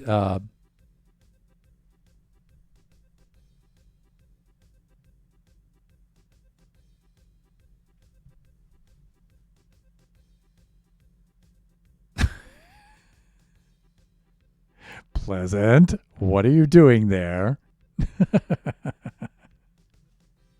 What you could do is something like that, right? You look at you look at 33, right? And that's 3 times 11, right? So instead of looking at it like 11 times 33, you could look at it as 11 times 11 times 3. All right. So you know that 11 times 11, if you remember your timetables, that's 11 squared. So you've got 121. And then multiply that by 3. That's easy. 363. 336. Put the negative. Okay. All right. So but, you have to do that a lot.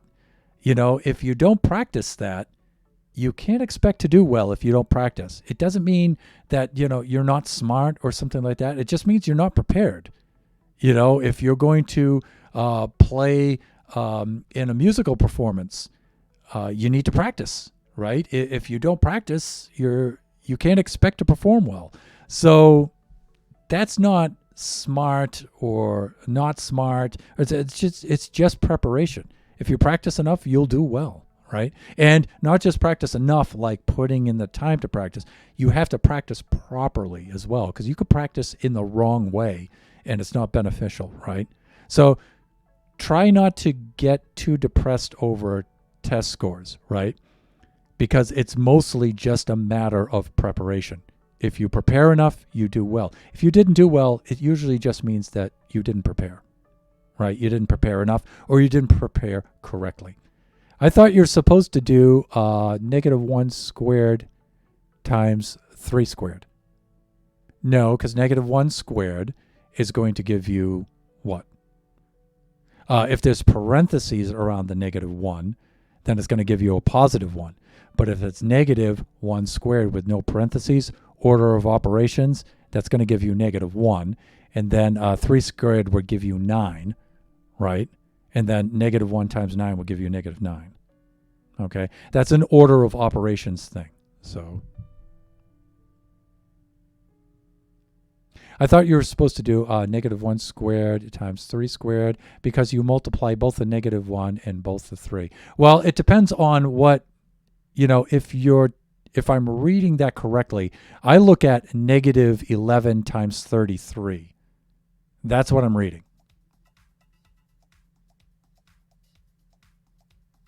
But the way you have it written there, oh, okay. The way you have it written there, I assume you mean. Oh, okay. So there's a multiplication symbol between the 1s and the 3s. All right. So, yeah, I read that incorrectly. Or you didn't type it correctly. Okay. So, yeah. All right. If it's -1 squared times 3 squared, then yeah. One thing that might be that's a little confusing about putting a negative sign in front of a power is that -1 times -1, or is it negative parentheses 1 times 1?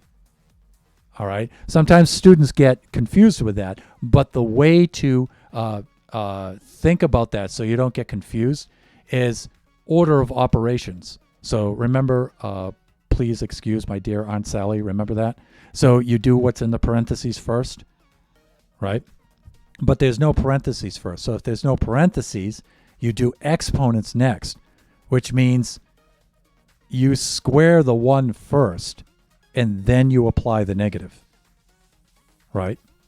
Because multiplication comes after exponents, right? So you can think of that minus sign in the front there as multiplying by a -1. All right. So that's the way you get around that. And the 3 is just 3 times 3. That's just 9. All right.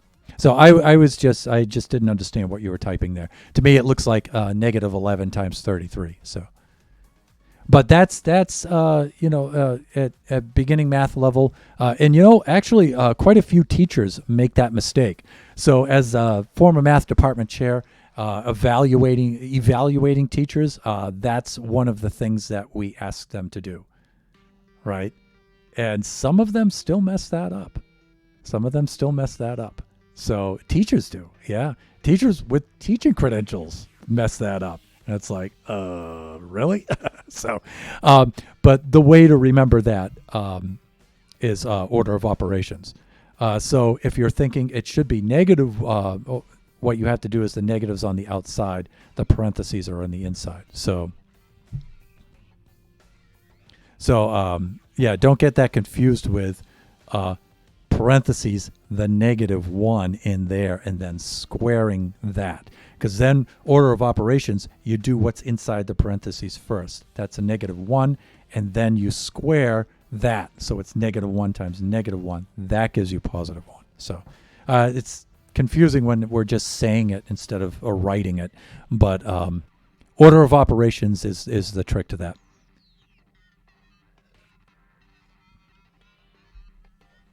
All right, enough of the math lesson. But I can always help you with that. So, right, we wanted to do the give command, right? So if I do this, and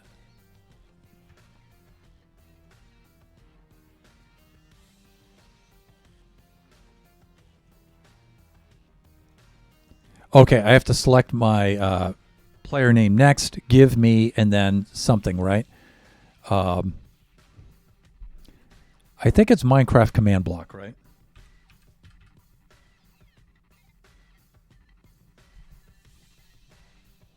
There it is.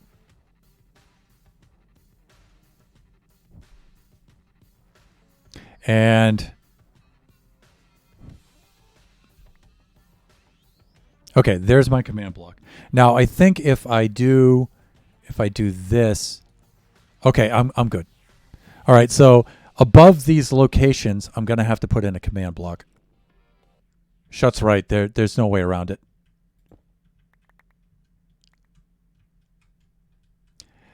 In fact, I won't have to put a command block at these locations. I'll only have to put a command block that triggers after this countdown comes down. And then it'll say spawn a baby zombie at this location, those coordinates, and it'll be a list of coordinates, and they'll all come down like that. But for right now, I'm going to put command blocks there just to remind myself of the locations. I could use those locations down there and then change the Y value. I could do that too.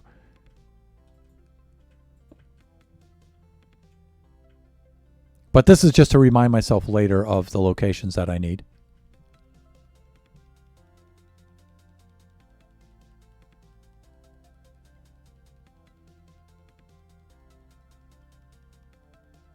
Yeah, so when he's typing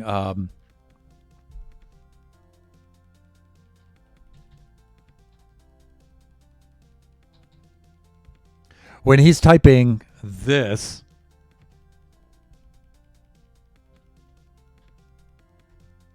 he actually meant this.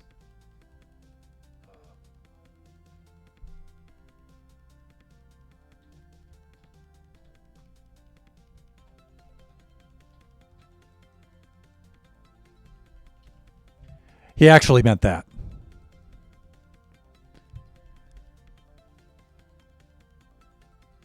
Right, so he typed -11 times 33, but what he meant was, yeah, he meant -1 squared times 3 squared. That's what he meant. So, but I'm just not clear if there was parentheses around the -1 because, no, it's not the same thing at all. It's not the same thing at all, Pleasant. But I could help you with that. But it's not the same thing at all. One is -1 squared. The trick to this though is this is what I was saying.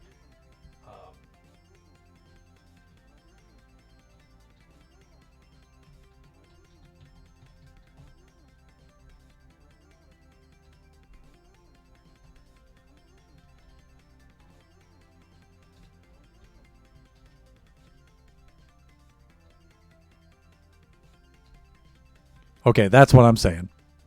Okay, those two things are not equal. They're not the same thing. And the difference, it's, an unfortunate way that it's written in math. Um, it's not cool. But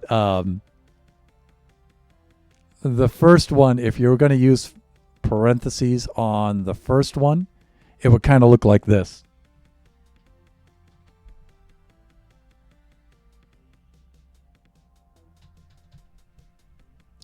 Right. There you go.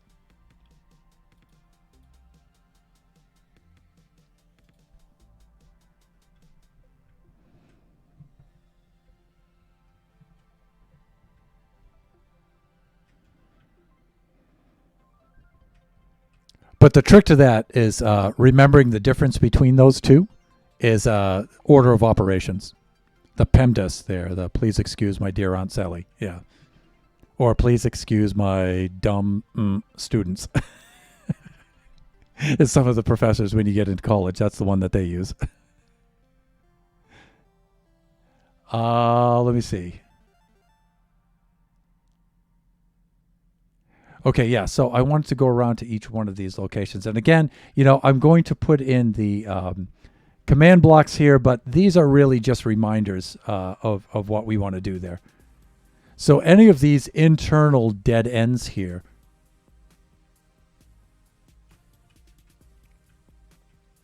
these are the locations I'm going to use for those.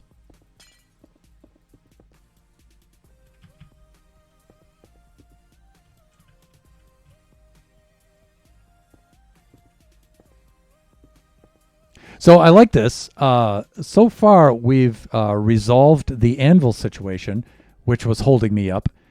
And we've got a plan for the center area location, too. So that's great.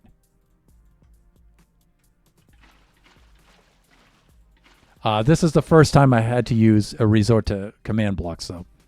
But I really want that look of them falling down from the sky. I think that's just going to be incredible looking.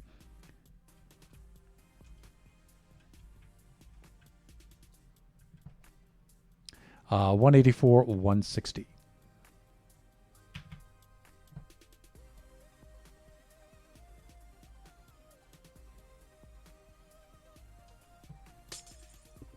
And then I'll work these out off camera. Again, I'm not going to I'm not going to work out the individual command blocks like this. This is just a location reminder. The command block will be located over here, and will then the baby zombies will drop from those coordinates.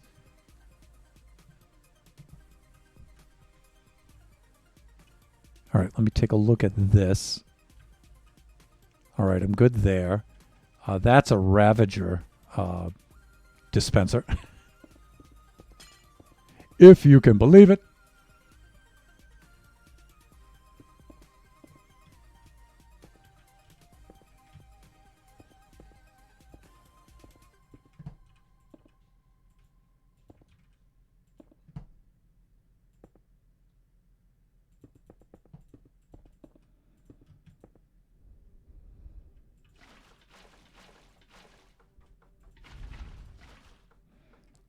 Okay, that's good.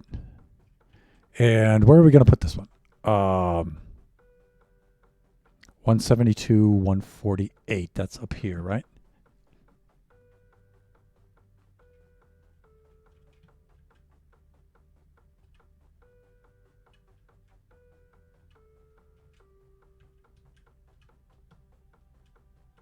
Right there, I believe. Nice. Yeah, so you can see where I'm marking these internal dead ends like this.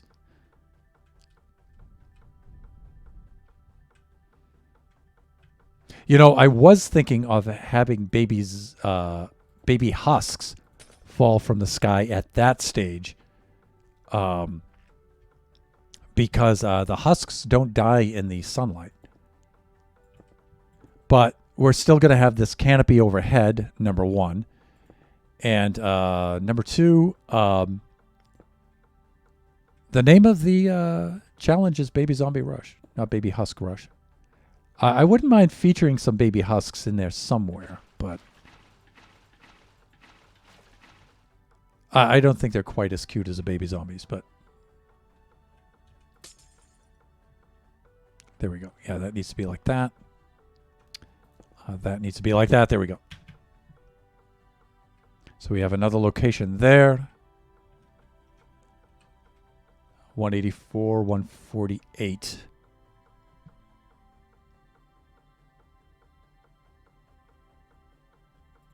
The good thing about using the command block down there and just using these coordinates is that we get to keep the tinted glass canopy overhead, which I like. I think that's a good looking feature, and I want to keep that. We can't use that one. Well, we might be able to. We might be able to use this one here. That's an exit for this dead end.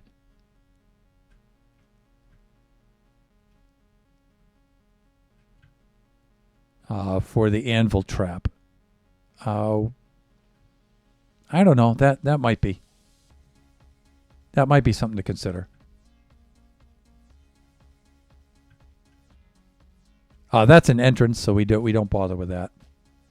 But that's an exit, so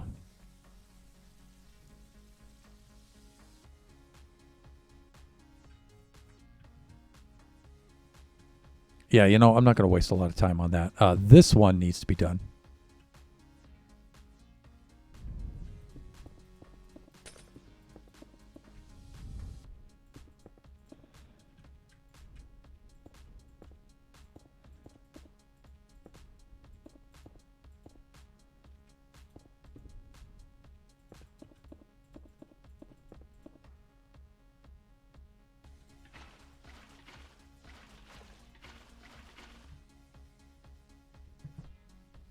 Let me see.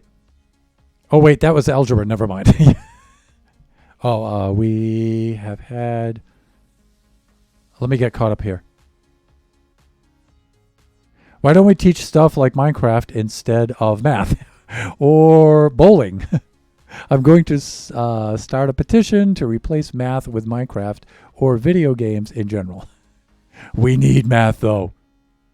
We need that. We have had oil first, outer in last. Do you mean foil? First, outer, in, last? Yeah, you probably forgot to type the F. Yeah. Oh, wait, that was algebra, number line. That's if you're multiplying two binomials together, right? If you have something like A plus B and C plus D, something like that. So that's two binomials, the product of two binomials. And, you actually don't have to do them in that order. It's just, number one, it makes it easy to organize, so you do it the same way every time. But it also arranges the terms of the polynomial afterwards in descending order. That's all. So the first, outer, inner, last thing, that's all that does. That's more of a convenience. It's not necessarily like a hard, fast rule.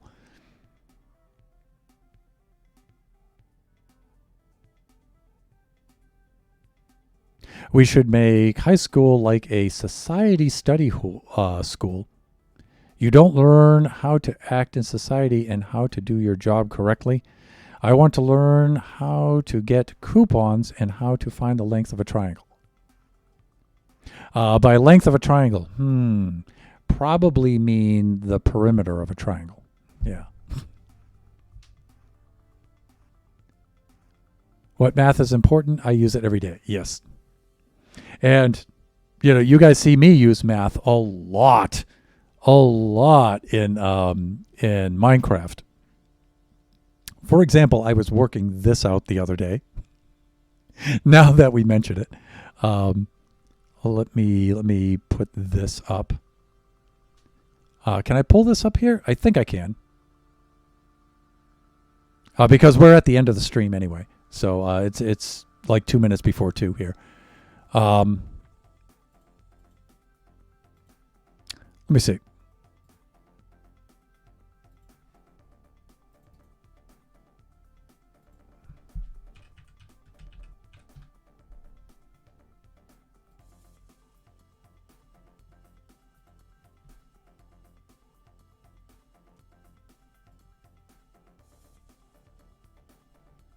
Am I logged in? Might be okay. Yes. And did I use this for... Where's my home button here? There it is. This is what I'm looking for.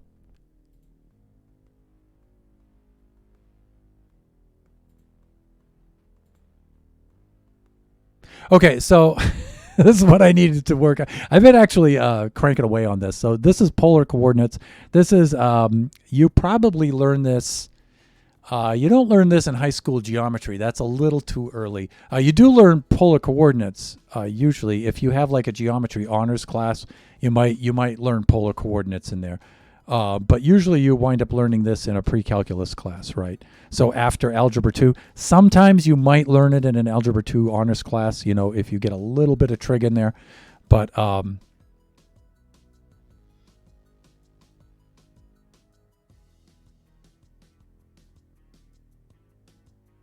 so what I was doing was this kind of thing.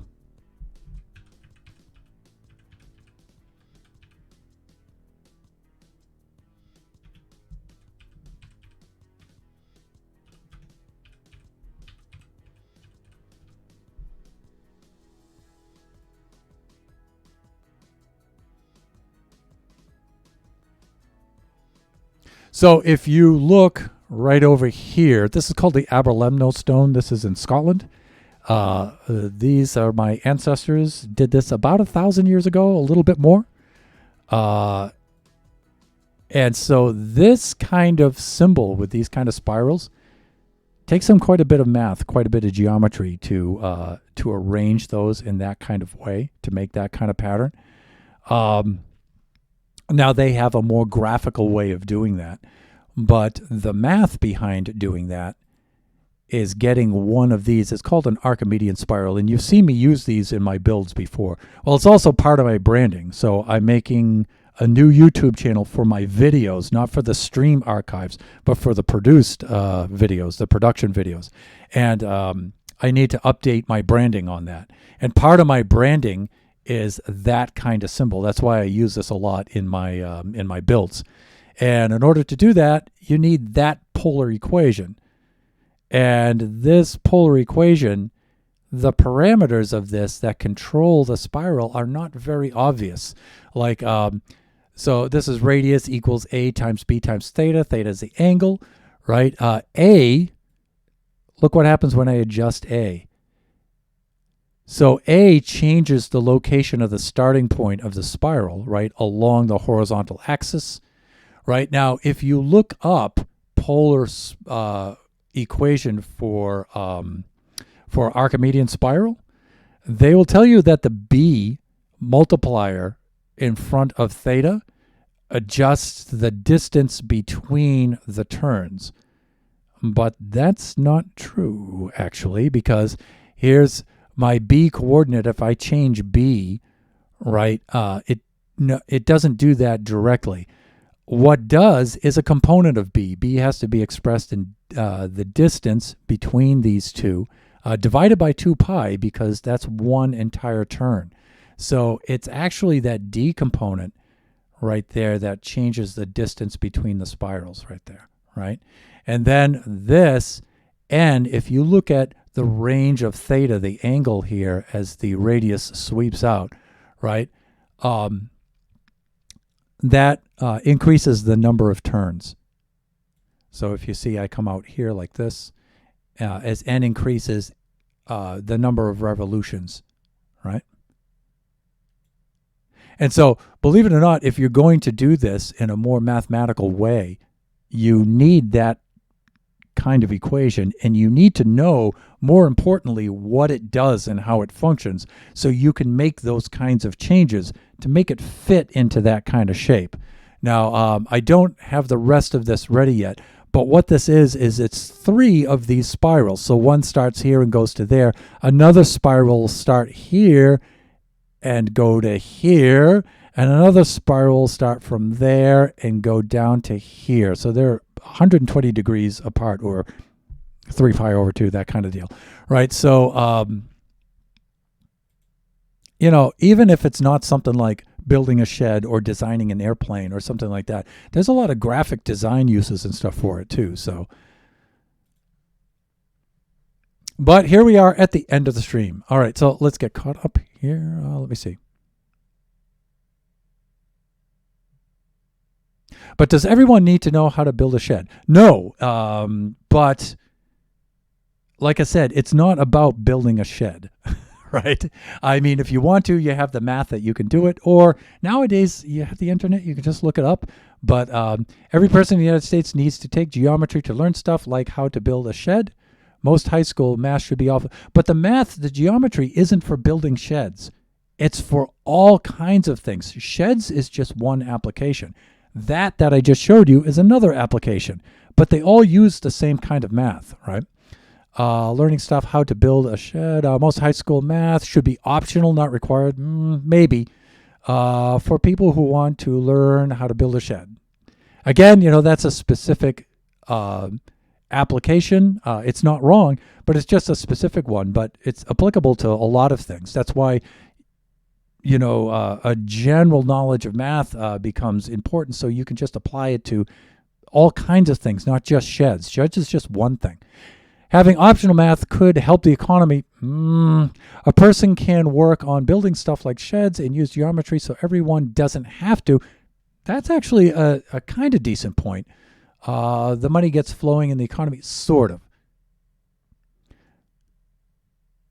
Right? My thought on that is it's not actually, when you're learning something in school, and teachers, my fellow colleagues, get really upset when I say this, but you got to look at things from the student's point of view. So the student will always ask you, when am I going to use this later in my life? Or I don't need to learn this, or something, right? Usually when a student says that, it's either one of two things. They're either frustrated, and that's usually from lack of practice or preparation. It's not because of smart or not smart, right? Or the student resents the authoritarian role that the teacher has to play, and so they want to, hurt the teacher's feelings, right? Just to show they can, right? So it's usually one of those two things, right? Either the student's just frustrated because they can't get the results that they want, or they just want to be contrary, right, and hurt the teacher's feelings, because a teacher's whole identity is around their subject matter, right? I'm a math teacher. I'm a history teacher. You'll hear math teachers talk about the beauty of mathematics. I'm not one of those math teachers, right? When a student says that to me, Mr. Thunder, I don't see when I'm going to use this later on in my life, because they're trying to be defiant, right? And my reply to that usually is, you probably won't.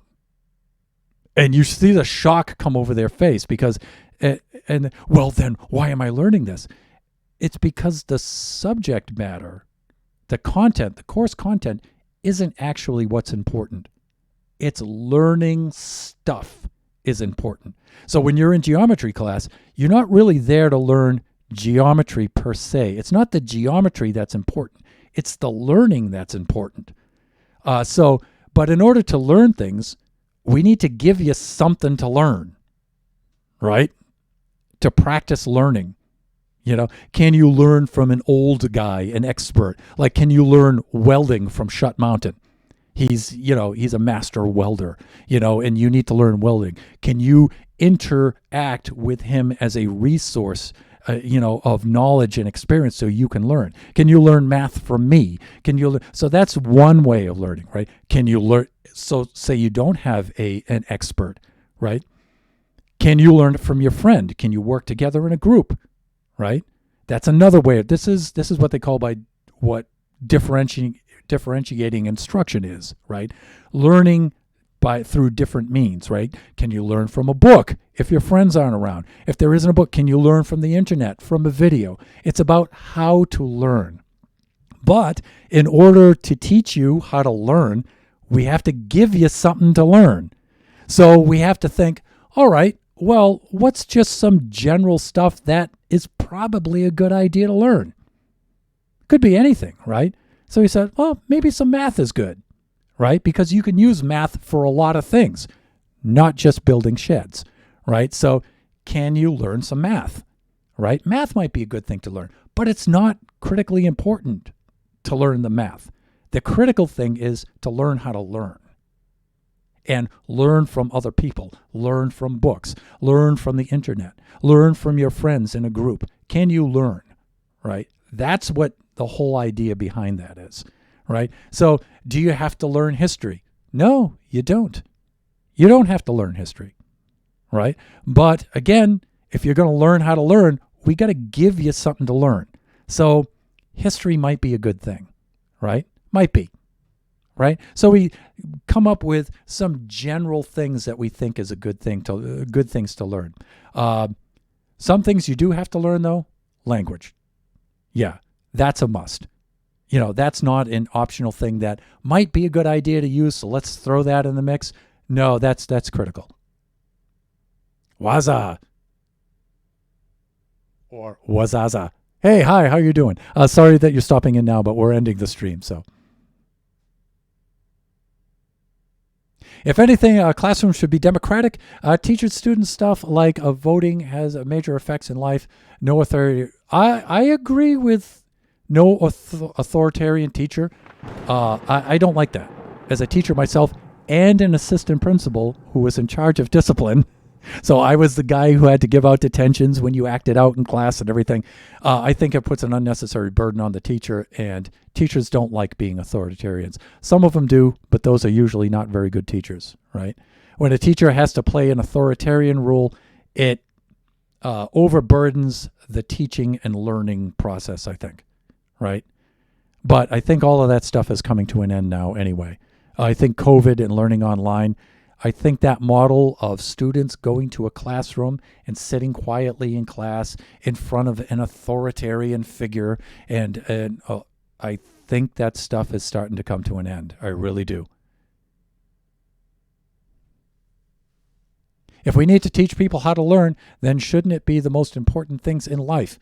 It could be. Taxes, politics, different religion. Like I said, it doesn't matter. The subject matter shouldn't matter. It doesn't. Right? Those things, you can teach those things if you want to. But the important thing is to teach somebody how to learn. So then if they didn't learn about taxes and they need to, then they can go do that. Right? And they do have economics classes where you learn those kinds of things. So, no, I'll join next stream. Okay, Wazaza, I'm sorry that you came in on the end of the stream. But the VOD will be up for 14 days, so you can check out all of the VODs. Also, the VODs after 14 days are archived on my second channel, which is Thunderhand 64 _ gaming 2. That's where we archive all of these streams. So with that, have a pleasant day. Thanks for the chat, Thunder.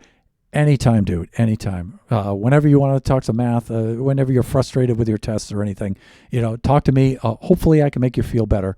And, hopefully, student success is what it's all about. It's only about student success. Just remember, if you're frustrated with your test scores and stuff, it's not because you're not smart or something like that. It's preparation, right? It's just preparation.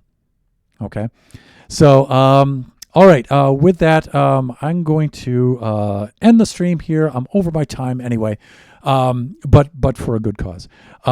Just remember, we do this generation stream every Wednesday from noon to 2 o'clock p.m. Pacific Standard Time. Next Wednesday, we'll be building on the generation server. Not in creative mode, not Baby Zombie Rush stuff. We'll actually be in the survival server, building stuff out, finishing up the hotel. We made some excellent progress on that, and that's a really cool looking build. We're so close to finishing that build. So our next stream will be Friday. That will be from the Buffooncraft SMP. Remember, I'm not streaming Buffoon Skies. I plan to make a video series about that. I've been set back for my first week of that, but I'm back on track with that now, so we should be in good shape. Let me change the screen here, too. So this doesn't wind up being the thumbnail. There we go. Okay, that's better. So yeah, so that'll be for the Buffooncraft SMP server, where I'm working on my build there. Even though all of the buffoons right now are concentrating heavily on Buffoon Skies, which is a cool thing, and they're all streaming it. I still have to split my attention and work on my build in the Buffooncraft SMP, because that season is going to end in 1.20 update, and for the 1.20 update, and I'm working on something very, very hard in there.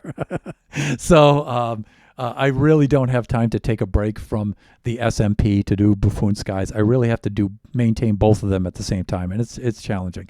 So yeah, that'll be Friday from 3 to 5 p.m. Pacific Standard Time, and then we do Kachi time every Sunday from 4 to 6 p.m. Pacific Standard Time. That's when me and my 11-year-old son Kachi do all kinds of Kachi things. He's really big into Roblox right now. Not just playing Roblox, but he's developing his own game and coding his own game in Roblox, and it's fantastic to see him and how much he can do and how much he's learned and stuff. He and his friends put together a little development team, and it's just fascinating to watch him learn. I'm so proud of him. I couldn't be more proud of him. But that's every Sunday, 4 to 6 p.m. Pacific Standard Time. Okay, with that, let's try to find someone to whom we can raid out. See you next stream. Yes, and Wazaza, thank you so much for the follow. I do really appreciate that. And it is really cool to see you. And please see if you could drop in again for one of our other streams. Let us see if we can do this. Let's see who is available right now, if any of our friends are online.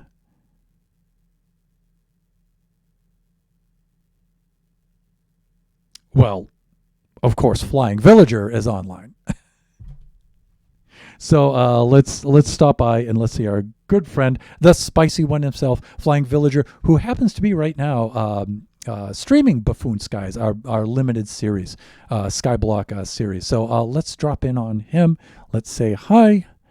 And even if you don't have time to hang around for Flying Villager's stream, at least come along with us for the raid, and just to check him out. And if you feel so inclined to drop a follow and maybe even a sub, that would be really, really cool. Let's set that up. There is the raid message. You can copy and paste that into the chat if you would like to join us.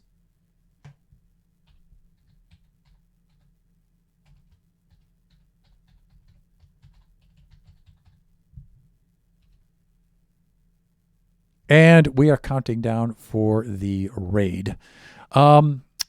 Just remember, I just like to bid you enjoy the rest of your afternoon, your evening, your morning, wherever you happen to be, and join us for our streams. We really love seeing you guys. Okay, raiding out to Flying Villager right now. Bye for now, everyone.